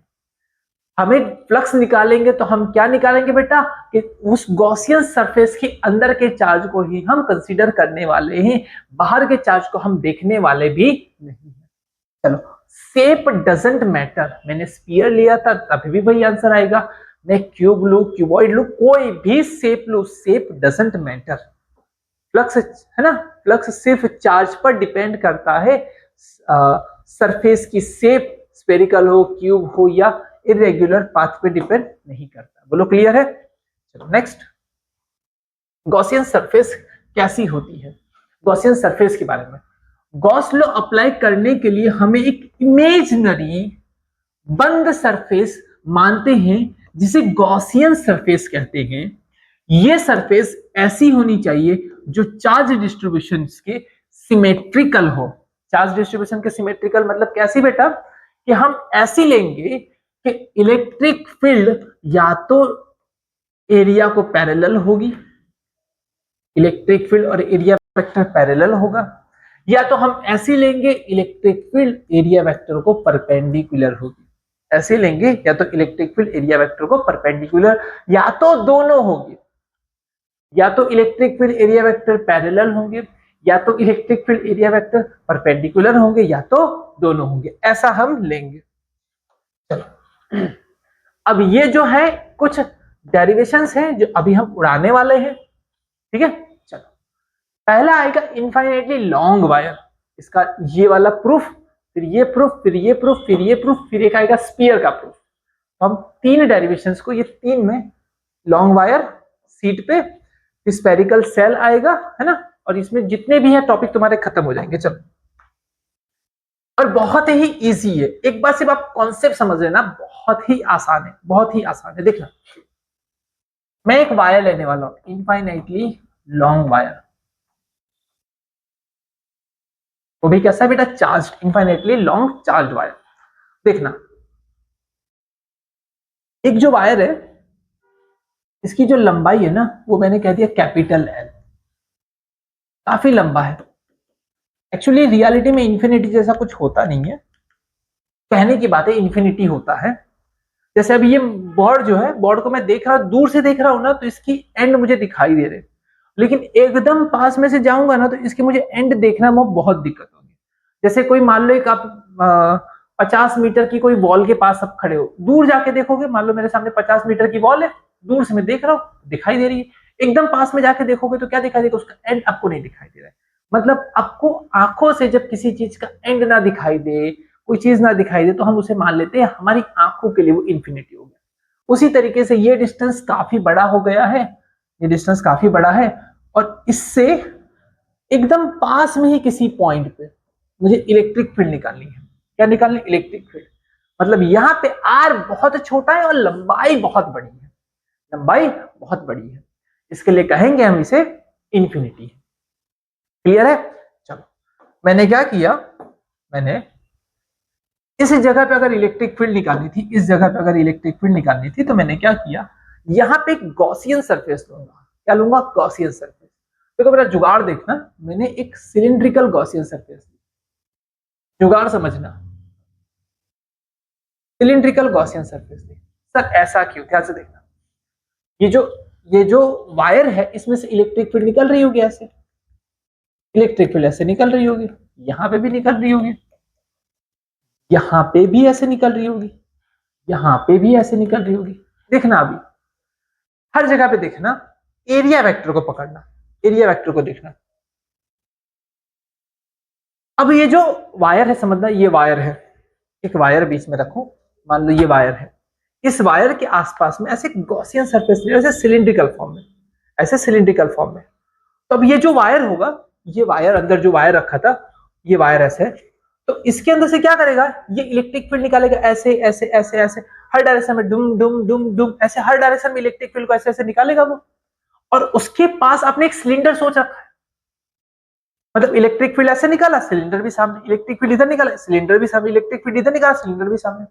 मतलब जहां जहां पे इलेक्ट्रिक फील्ड निकलेगी उसके सामने छोटा छोटा एरिया वेक्टर होगा, और दोनों हम साथ साथ वाली फीलिंग देगा, हम साथ साथ वाली फीलिंग देगा। कैसे बेटा, कि एरिया वेक्टर इधर, डीए भी इधर, एरिया वेक्टर इधर, डीए भी इधर, ये देखो इलेक्ट्रिक फील्ड इधर, एरिया वेक्टर भी इधर, मतलब हम साथ साथ वाली फीलिंग दे रहा है। बट ऊपर की तरफ देखोगे, ऊपर की तरफ देखोगे तो कुछ अलग फील आएगा। यहाँ पे एरिया वेक्टर परपेंडिकुलर है और यहाँ पे एरिया वेक्टर परपेंडिकुलर है। इसको मैं A1 बोल दूं, इसको मैं A2 बोल दूं और इधर मैं A3 बोल दूं। तो यहाँ पे तुम्हें 3 पार्ट में फ्लक्स मिलेगा।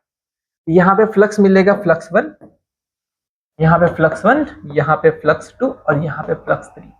टोटल तुम्हें 3 फ्लक्स मिलने वाले हैं। तो टोटल फ्लक्स करने के लिए क्या करना होगा, फ्लक्स 1, फ्लक्स 2 और फ्लक्स 3। बोलो क्लियर है, flux 1 plus flux 2 plus flux 3 तुम्हें करना होगा। तो फ्लक्स 1 कितना हो जाएगा, EA cos 90, एंगल कितना है बेटा, थीटा इज इक्वल टू 90। तो फ्लक्स 1 कितना हो जाएगा, 0। सेम चीज यहाँ पे फ्लक्स 2 कितना हो जाएगा, EA cos 90 कितना हो गया, 0। मतलब तू भी 0 और तू भी 0, ये कितना हो जाएगा, flux 3। Flux is equal to integration, यहाँ पे तो छोटा छोटा है, DA DA DA DA DA DA DA. ऊपर वाले केस में समझ में आया ना, कि ऊपर वाले केस में ऐसा हो रहा है कि देखो इसका एरिया वेक्टर तो ऊपर है, इलेक्ट्रिक फील्ड ऐसे पास हो जा रही है, मतलब उसमें से जा ही नहीं रही है। एक्चुअली इलेक्ट्रिक फील्ड ये सिलेंडर में से जा रही है, ऊपर के सरफेस और नीचे के सरफेस में से पास नहीं हो रही, बस उसको तो ऐसे टेंजेंटली छू के निकल जा रही है, उसमें से पास नहीं हो रही, उसको छू के निकल जा रही है। चलो ऊपर भी यही हो रहा है, नीचे भी यही हो रहा है, मतलब ऊपर भी फ्लक्स 0, नीचे भी फ्लक्स 0। बट यहाँ पे फ्लक्स आप देख सकते हैं कितना हो जाएगा, E डॉट डीए।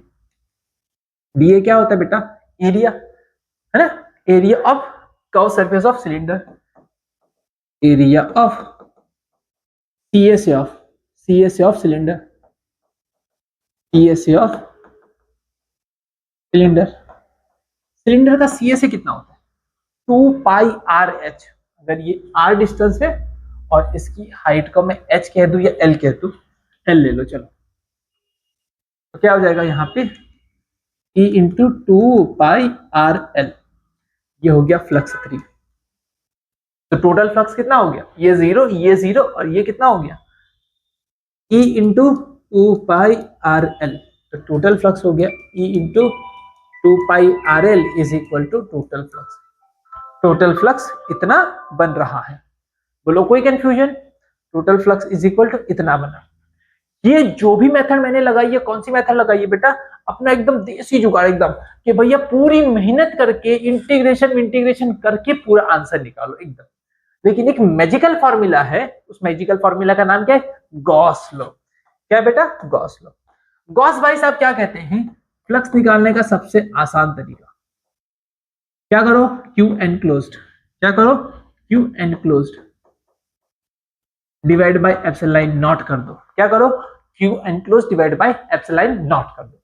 अब ये क्यू एनक्लोज्ड क्या है, इतना चार्ज यहां से लेके सिर्फ यहां तक का घिरा हुआ चार्ज, पूरा चार्ज नहीं, सिर्फ यहां से लेके यहां तक का चार्ज, बस इतना चार्ज, मुझे पूरा चार्ज नहीं। सिलेंडर में गॉसियन सरफेस में घिरा हुआ चार्ज, गॉसियन सरफेस में घिरा हुआ चार्ज कितना है। अब गॉसियन सरफेस में घिरा हुआ चार्ज कैसे निकालेंगे, एक कॉन्सेप्ट लगाया, यहां पे जो डिस्ट्रीब्यूशन हो रहा है ना चार्ज का, यहां पे जो चार्ज का डिस्ट्रीब्यूशन एक वायर पे है, किस पे है, एक वायर पे है। तो एक्चुअली 3 टाइप का डिस्ट्रीब्यूशन होता है, एक वायर पे डिस्ट्रीब्यूशन होता है, तो उसे कहते हैं लीनियर चार्ज डिस्ट्रीब्यूशन। क्या कहते हैं, लीनियर चार्ज डिस्ट्रीब्यूशन। अगर किसी सरफेस पे होता है, सीट पे होता है, तो उसे कहते हैं सरफेस चार्ज डिस्ट्रीब्यूशन या एरिया चार्ज डिस्ट्रीब्यूशन। क्या कहेंगे, एरिया चार्ज डिस्ट्रीब्यूशन। अगर किसी 3D बॉडी के अंदर थ्रू आउट भरा हुआ है, तो उसे हम कहेंगे वॉल्यूम चार्ज डिस्ट्रीब्यूशन।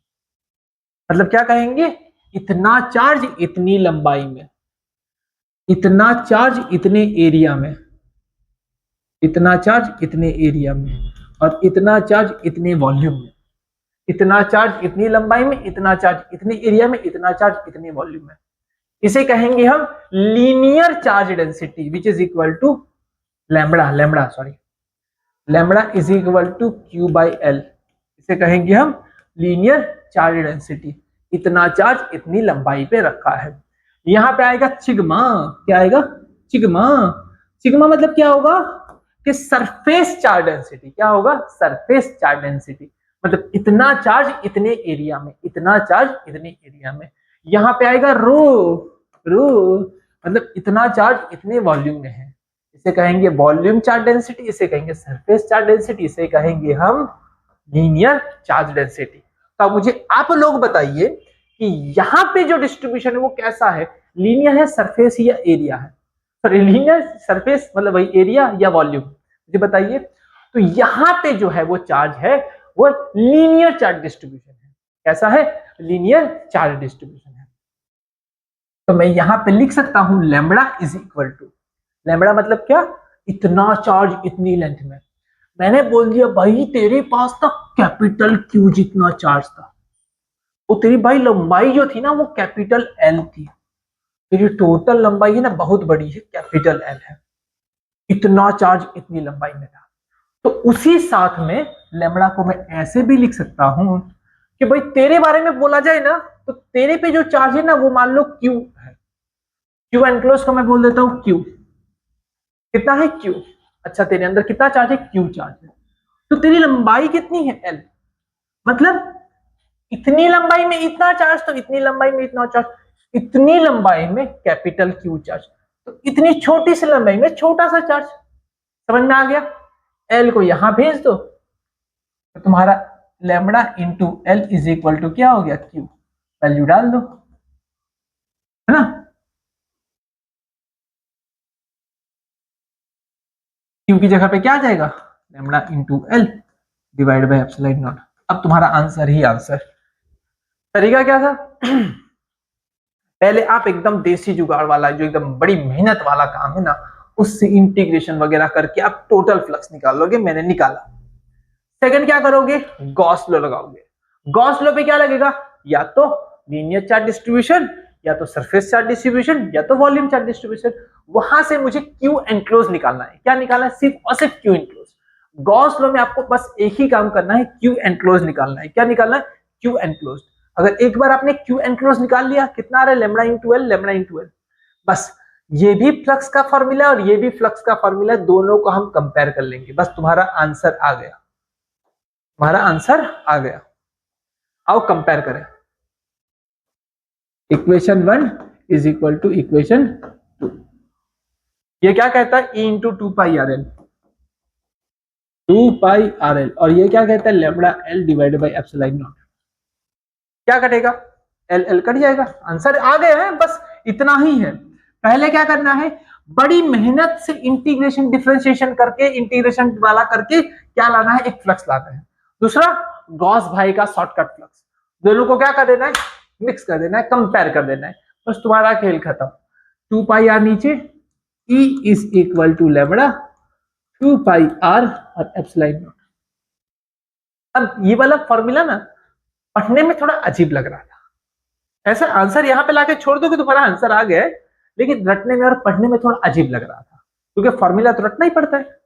तो मैंने क्या कर दिया? ऊपर नीचे 2 से मल्टीप्लाई कर दिया। बस ये हो गया 4, 2 2 4 और एप्सिलॉन नॉट मतलब के बन गया।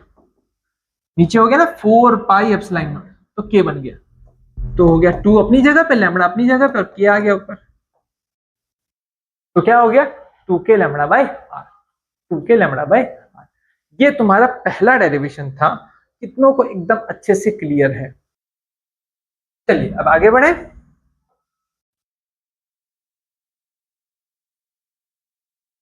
अब बढ़ते हैं हम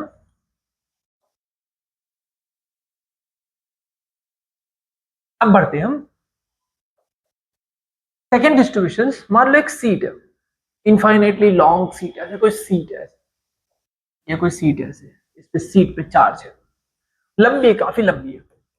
लंबी मतलब समझ गए ना कि इनफाइनेटली तो रियलिटी में कुछ होता नहीं है। इसके पास में ऐसे कोई सीट है, ऐसी कोई सीट ऐसे, इस पे चार्ज है, भरा हुआ है। डन। चलो इस सीट की जगह मैं अपने हाथ को एक सीट मान लेता हूँ कि भैया मेरा जो हाथ है ना ये एक सीट है, इस पे चार्ज है। डन। अब मुझे इससे कुछ डिस्टेंस पे, इस सीट से कुछ डिस्टेंस पे मुझे इलेक्ट्रिक फील्ड निकालनी है। इससे कुछ डिस्टेंस दूर यहाँ पे इलेक्ट्रिक फील्ड मुझे निकालनी थी। तो मैंने क्या किया, मैंने ध्यान से समझना, मैंने इसमें से एक सिलिंड्रिकल क्या किया, सिलिंड्रिकल गॉसियन सरफेस अंदर से पास किया। तो मैं एक सेकंड दिखाता हूं सिलिंड्रिकल गॉसियन सरफेस। देखिए ये भी मान लो कि मेरा हाथ जो है वो सीट था, सीट पे चार्ज है जैसे यहाँ पे रखा हुआ है। इसे फ्लैट मत मानना, ऐसा मत मानना, इसे ऐसा मानना। ये ऐसा नहीं है, ये ऐसा है एक्चुअली, ठीक है। अच्छा अभी ऐसा है, अब इसमें से मैं एक सिलेंडर पास कर रहा हूँ, इसमें से मैं एक सिलेंडर पास कर रहा हूँ। ये सिलेंडर में ऐसे पास करके तुम्हें दिखा देता हूँ, पहले यहाँ पे ड्रॉ करके सिलेंडर में पास कर रहा हूँ, पास हो गया है, ये आगे भी, ये पीछे गया है।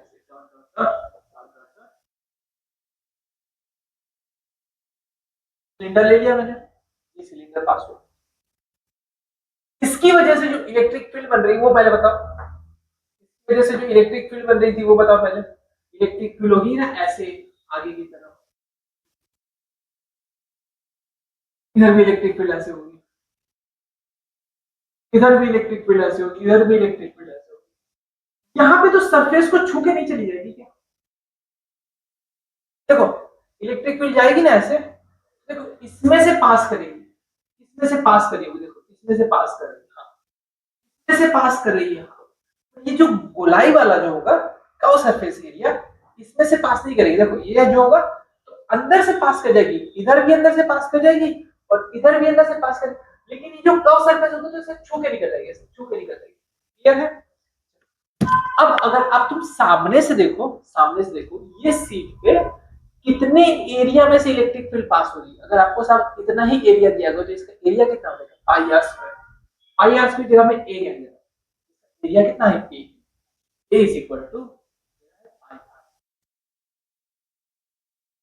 जैसे भी ए एरिया में से, अब इधर तो भैया एरिया वेक्टर ऐसा होगा, ये होगा 90, यहाँ पे क्या बनेगा, यहाँ पे बेटा 90 एंगल, यहाँ पे तो फ्लक्स हो गया, यहाँ पे फ्लक्स हो गया जीरो, यहाँ पे फ्लक्स हो जाएगा, देखो दोनों पैरेलल है ना, कॉस कितना होता है, कॉस जीरो, कॉस जीरो 1, यहाँ भी फ्लक्स हो गया ये, यहाँ भी फ्लक्स हो गया cos zero 1, flux 2, flux 1, flux 2 और ये रहा फ्लक्स 3। तो हमने उस वाली थ्योरी में भी क्या किया था, तीन फ्लक्स निकाले थे, तीनों फ्लक्स को जोड़ दिया था, है ना, फ्लक्स 1, फ्लक्स 2, फ्लक्स 3, तीनों फ्लक्स को जोड़ दिया।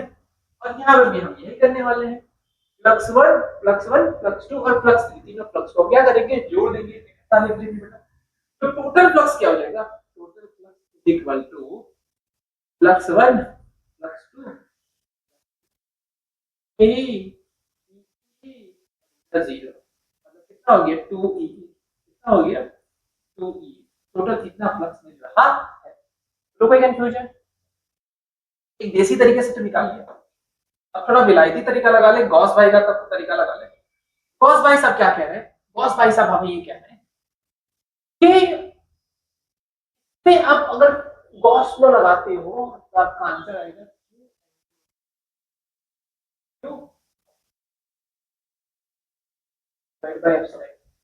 भैया कितना चार्ज गिरा हुआ है,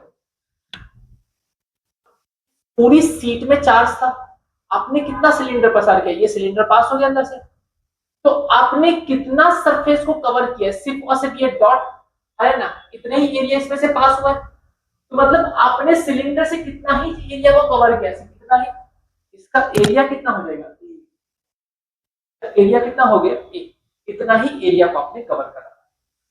यहाँ पे डिस्ट्रीब्यूशन कैसा है, सरफेस चार्ज डिस्ट्रीब्यूशन है, इस वाले में क्या था बेटा, लीनियर चार्ज डिस्ट्रीब्यूशन।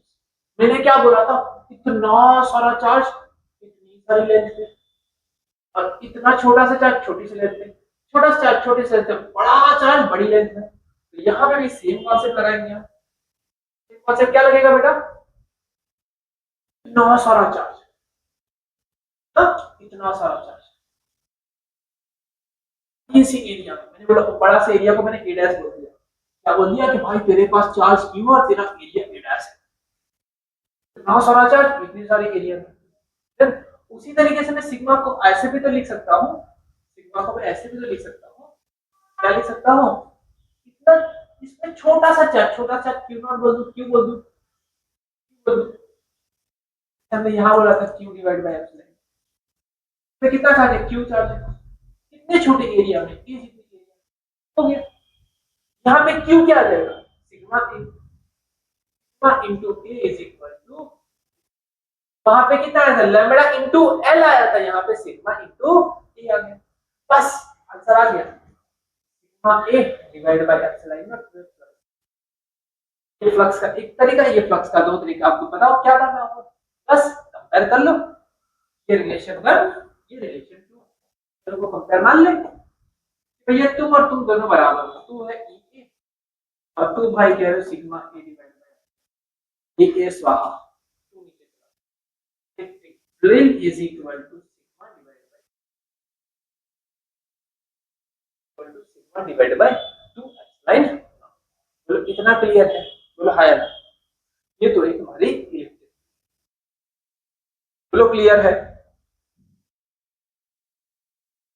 अब इसमें एक मैजिकल रिलेशन देखते हैं, यहाँ पे जो ये फॉर्मूला था 2k लैम्बडा बाय r है ना, और इन दोनों के बीच में हम एक मैजिकल रिलेशन ये देखते हैं, देखना वायर वाला जो आंसर था, ये जो वायर वाला इसका आंसर था, इसका आंसर है 2k लैम्बडा बाय r, मतलब इसमें e जो वैल्यू थी वो डिक्रीज होने वाली 1/r, मतलब जैसे जैसे दूर जाओगे वैसे वैसे इलेक्ट्रिक फील्ड की वैल्यू कम होने वाली है। बट यहाँ पे जो सीट है,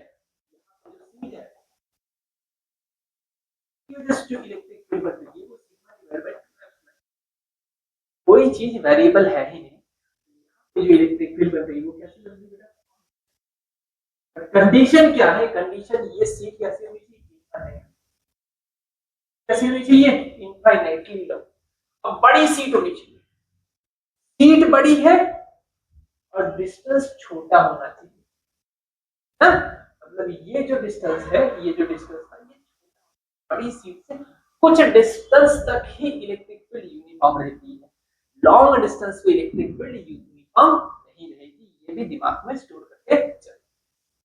अब इसके बाद आएगा इसकी थर्ड एप्लीकेशन में आएंगे हम स्फीयर पे आएंगे। तो स्फीयर पे आने के लिए हमारे पास दो टाइप के स्फीयर होते हैं, होलो स्फीयर होता है, सॉलिड स्फीयर होता है।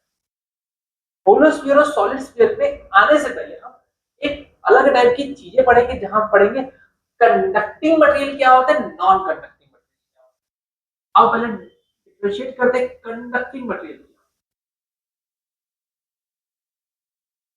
Non conducting material.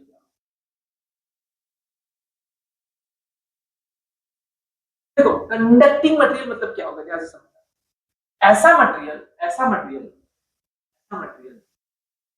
कि आप चार्ज दोगे ना, जिससे आप चार्ज दोगे तो सारा के सारा चार्ज सरफेस पे चला जाएगा, चाहे आप अंदर दो कहीं पे भी, चाहे आप इसके अंदर कैविटी करके इसके अंदर चार्ज दो कहीं पे भी जाए, ऊपर छुआ दो, अंदर जाके ऐसे खोल करके अंदर जाना, कहीं से भी ऐसा चार्ज कहीं पे भी दे दो, सारा के सारा चार्ज जाके कहां पे रुकेगा, उसके सरफेस पे जाके रुकेगा। Charges always resides on the surface of the conducting body, उसके अंदर नहीं रहने वाला। अगर आपने होलो लिया है कोई दिक्कत नहीं, अगर आपने सॉलिड लिया है और अगर कंडक्टिंग बॉडी ली है तो चार्ज सरफेस पे रहेगा, और होलो में चाहे कंडक्टिंग हो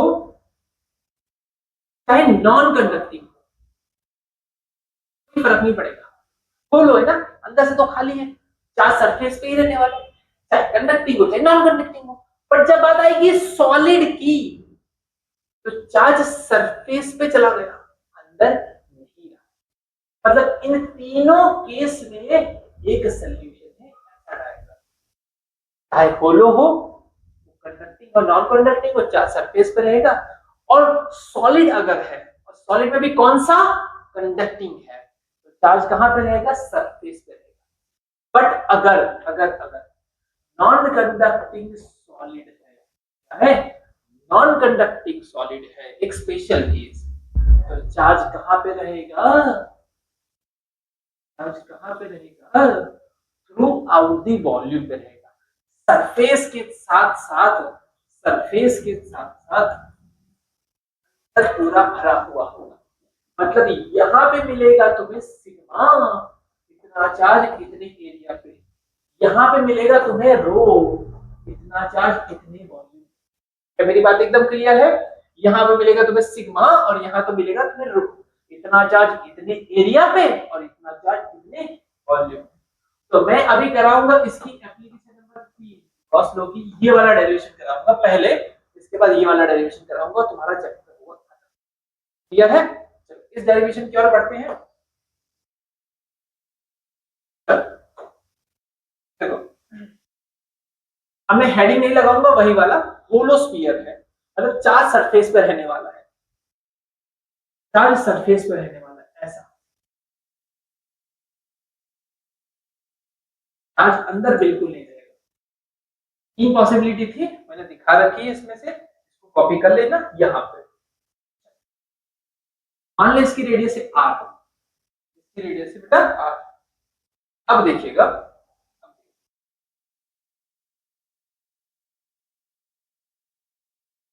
टोटल 3 टुकड़े, एक हो गया इनसाइड, एक हो गया सरफेस और एक हो गया आउटसाइड। मुझे इलेक्ट्रिक फील्ड निकालनी है इनसाइड, इलेक्ट्रिक फील्ड निकालूंगा इनसाइड,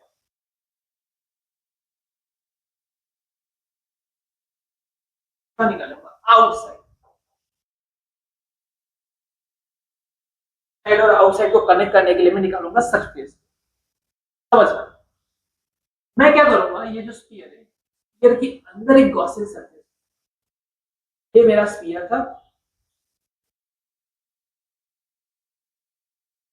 ये जो मेरा था ये स्फीयर था, इस स्फीयर को मैं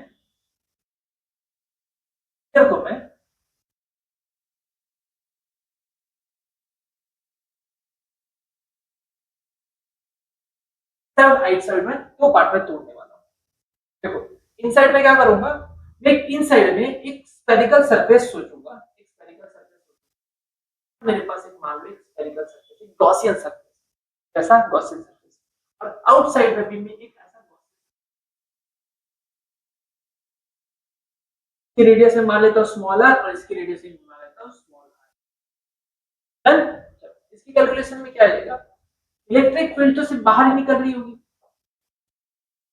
इलेक्ट्रिक फील्ड बाहर ही निकल रही होगी, अंदर इलेक्ट्रिक फील्ड वैनिश डे खत्म है, वहां पे है ही नहीं इलेक्ट्रिक फील्ड, दिखाई दे रहा है देखो, अंदर कोई इलेक्ट्रिक फील्ड जा ही नहीं रही है। मतलब flux is equal to, flux मतलब number of field line passing through given area. यहां पे फ्लक्स कितना आ रहा है, फ्लक्स आ रहा है, फ्लक्स का फार्मूला क्या होता है, flux is equal to integration E dot मतलब ये cos 0 cos थीटा, ये cos थीटा। यहाँ पे एक्चुअली फ्लक्स कितना हो रहा है, कोई भी फ्लक्स लिंक ही नहीं हो रहा है, बोलो है ना, कोई भी इलेक्ट्रिक फील्ड अंदर जा ही नहीं रही है। दैट मींस यहाँ पे अगर फ्लक्स 0 है तो इसमें से ये दोनों 0 नहीं है, तो ई 0 कितनी हो गई बेटा, 0।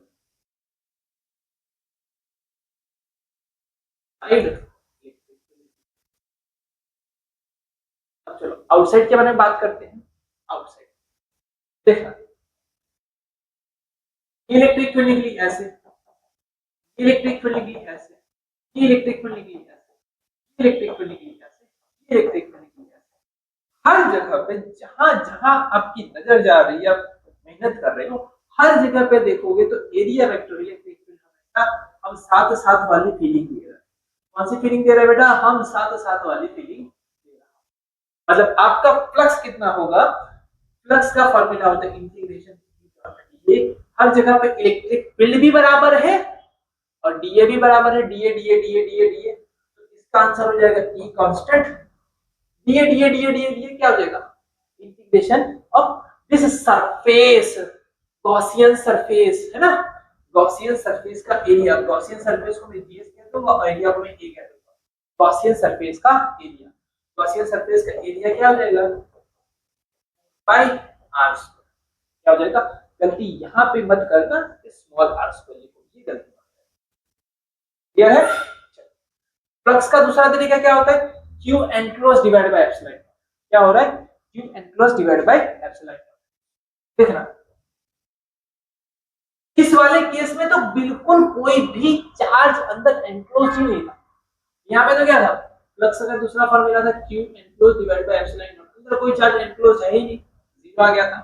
लेकिन इधर क्या है, इधर पूरा की पूरा स्फीयर, अगर मैं फ्लक्स के बारे में बात करूं Q enclosed divide by epsilon, तो क्यू एनक्लोज कितना है पता, पूरा की पूरा sphere, entire sphere Gaussian surface के अंदर है। इस स्फीयर में मान लो कितना चार्ज है, कैपिटल, तो कितना चार्ज है कैपिटल, टोटल के टोटल पूरा चार्ज अंदर है। फ्लक्स का एक तरीका, फ्लक्स का दो तरीका, दोनों को हम कंपेयर करेंगे। फ्लक्स के दोनों तरीकों को हम क्या करने वाले बेटा, कंपेयर करने वाले। और कंपेयर कर ले, पहला फॉर्मूला क्या कहता है, Q into 4 pi r, दूसरा क्या कहता है Q डिवाइड बाय एप्सिलॉन। अब देखना 4 pi r को नीचे भेज दो, E is equal to Q 4 pi r square। 4 pi epsilon not को क्या कह देंगे कि फॉर्मूला बन गया Q बाय।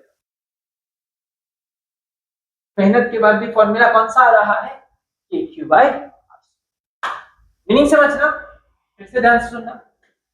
यहां पे मैंने कौन सा फॉर्मूला लगा, E डॉट डी है, यहाँ पे फॉर्मूला लगा E डॉट डी है।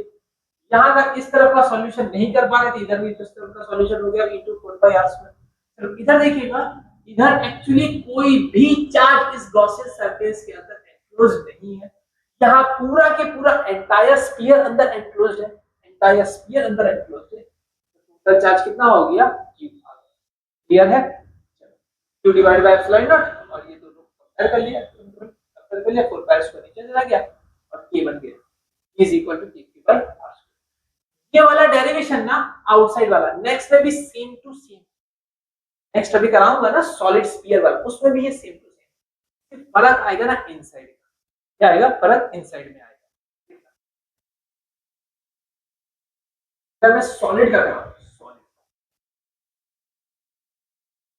का बनाऊं, सॉलिड वो भी कौन सा, नॉन कंडक्टिव, पूरा अंदर से भरा हुआ।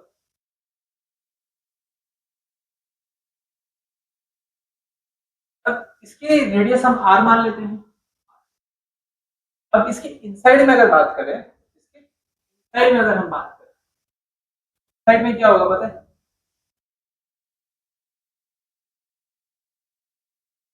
तो पहले आउटसाइड निकालो, आउटसाइड इसी का आउटसाइड कोई झमेला खत्म। आउटसाइड अगर मुझे निकालना है, मेरे साथ ही मैंने आउटसाइड एक गॉसियन सरफेस ले लिया, यानी रेडियस r। सेम चीज इलेक्ट्रिक फील्ड, इलेक्ट्रिक फील्ड हमेशा एक दूसरे को परपेंडिकुलर है, सॉरी पैरेलल है। अभी जो कहानी लिखी वही पूरी कहानी यहाँ पे भी और डी हम साथ साथ हैं, वही फीलिंग दे रहा है। यहाँ पे फ्लक्स का क्या हो जाएगा, flux is equal to integration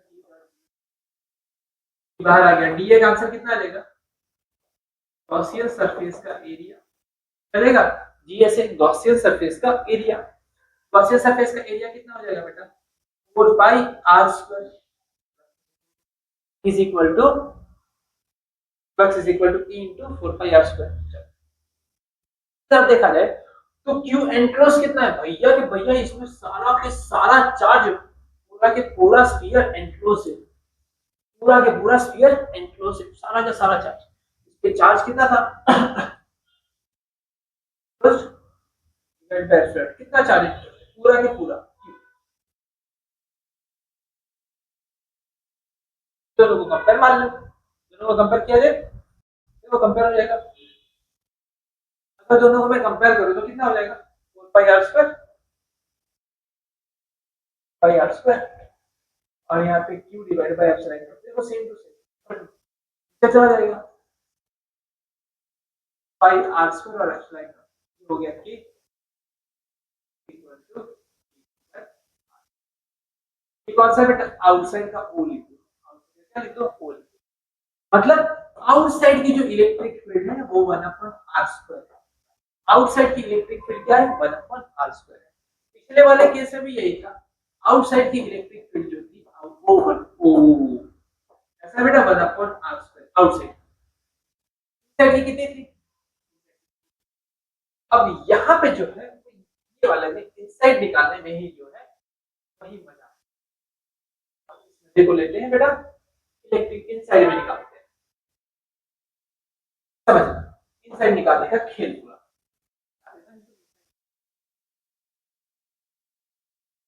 मैंने इसके अंदर एक गॉसियन सर्किट अब समझना अब बड़ा मजा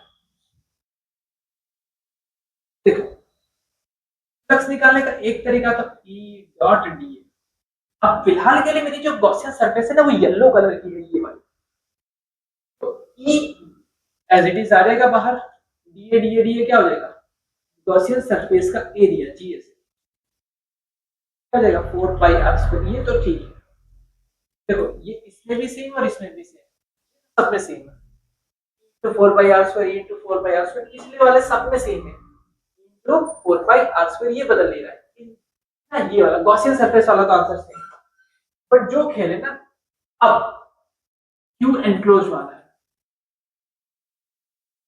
क्लोज डिवाइड बाय एप्सिलॉन कितना चार्ज अंदर एनक्लोज है कितना चार्ज भैया अंदर एनक्लोज है अब मुझे बताओ यहाँ पे जब एनक्लोज चार्ज निकाला था ना तभी हमें लगता है डिस्ट्रीब्यूशन तभी हमें समझना पड़ेगा डिस्ट्रीब्यूशन तब देखिए डिस्ट्रीब्यूशन इसमें डिस्ट्रीब्यूशन कैसा है बेटा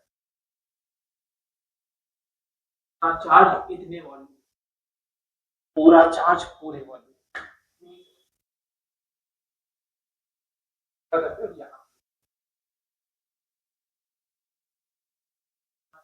इतने वॉल्यूम पूरा बड़े वाले स्फीयर का वॉल्यूम कितना है पता है कैपिटल रेडियस आ रहे हैं ना देखो कैपिटल आ रहे हैं वॉल्यूम का एरिया होता है वॉल्यूम होता है 4/3 पाई स्फीयर का वॉल्यूम क्या होता है 4/3 पाई आर कैपिटल आर ना 4 पाई अब ये किसका है बड़े वाले स्फीयर का बड़े वाले स्फीयर का चार्ज बड़े वाले का तो रो को मैं ऐसे भी तो लिख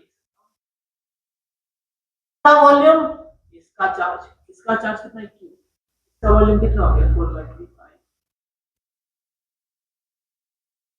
समझे इसका कितना हो गया rho is equal to Q into 4 pi r square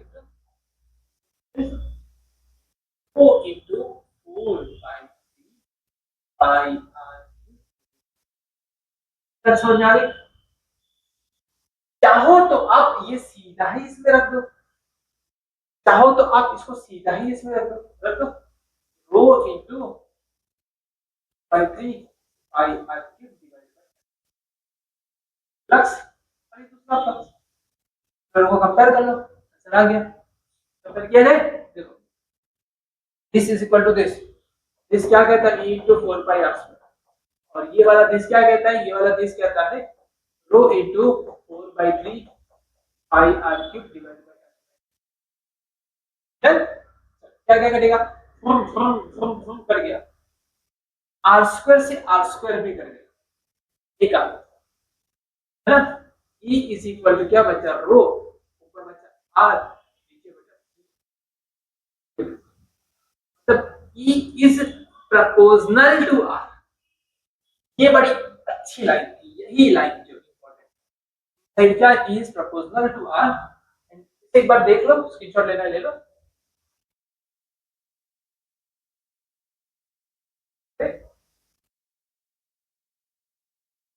side क्या है बेटा इज प्रपोजनल टू आर और आउटसाइड क्या है is inversely proportional to r square मतलब तुम्हारे दो डायग्राम बनेंगे ग्राफ के इधर बनेगा होलो का और इधर बनेगा सॉलिड का ये भरा हुआ है भरा हुआ मतलब चार्ज से भरा हुआ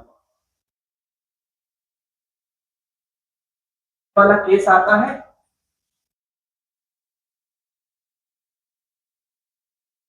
आर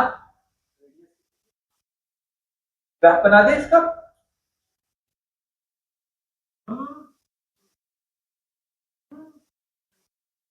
किस पे होगा इलेक्ट्रिक फील्ड, होगी इलेक्ट्रिक फील्ड पर आर। डिस्टेंस जो है ना वो आर है,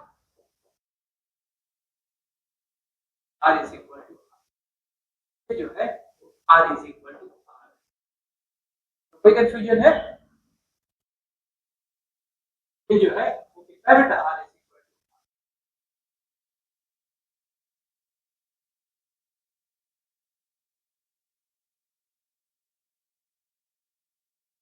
अब देखो इसमें जो था इनसाइड इलेक्ट्रिक फील्ड जो थी वो zero, inside electric field zero थी। सरफेस पे अचानक एकदम मैक्सिमम हो गई, डिक्रीज होने लगी। यहाँ पे E इज इक्वल टू था, यहाँ पे E is inversely proportional to R। Outside तो दोनों में सेम, इधर भी ऐसे ही, आउटसाइड का तो फंडा सेम है, is inversely proportional to R। But जो खेल है वो इनसाइड का है। इस वाले केस में इनसाइड में धीमे धीमे धीमे धीमे तो proportional to R, proportional to R मतलब R की अगर जगह जीरो रख दो, R की जगह पे अगर मैं जीरो कर दो सेंटर पे, ये तुम्हारा तुमने R R R R ये बढ़ा रहे हो तुम डिस्टेंस जाओगे, तो क्या होगा अगर R की जगह पे जीरो तो इलेक्ट्रिक फील्ड जीरो, यहाँ पे आएगा proportional to R।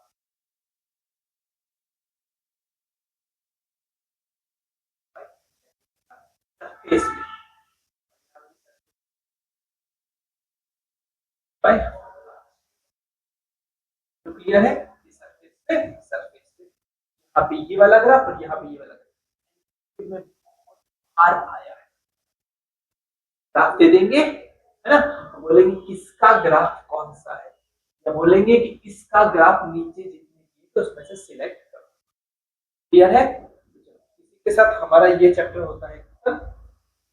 Common doubt है तो आप इसे पढ़ लीजिएगा, आपका डाउट हो जाएगा सॉल्व। इसी के साथ ये हमारा चैप्टर खत्म होता है। अब नेक्स्ट लेक्चर में हम पढ़ेंगे इसके चैप्टर 2 के बारे में, जहां हम देखेंगे इलेक्ट्रिक कैपेसिटर। इसी तरीके से पढ़ाई करते रहिएगा, बचाते रहिएगा। मिलते हैं नेक्स्ट क्लास में, तब तक है वाले।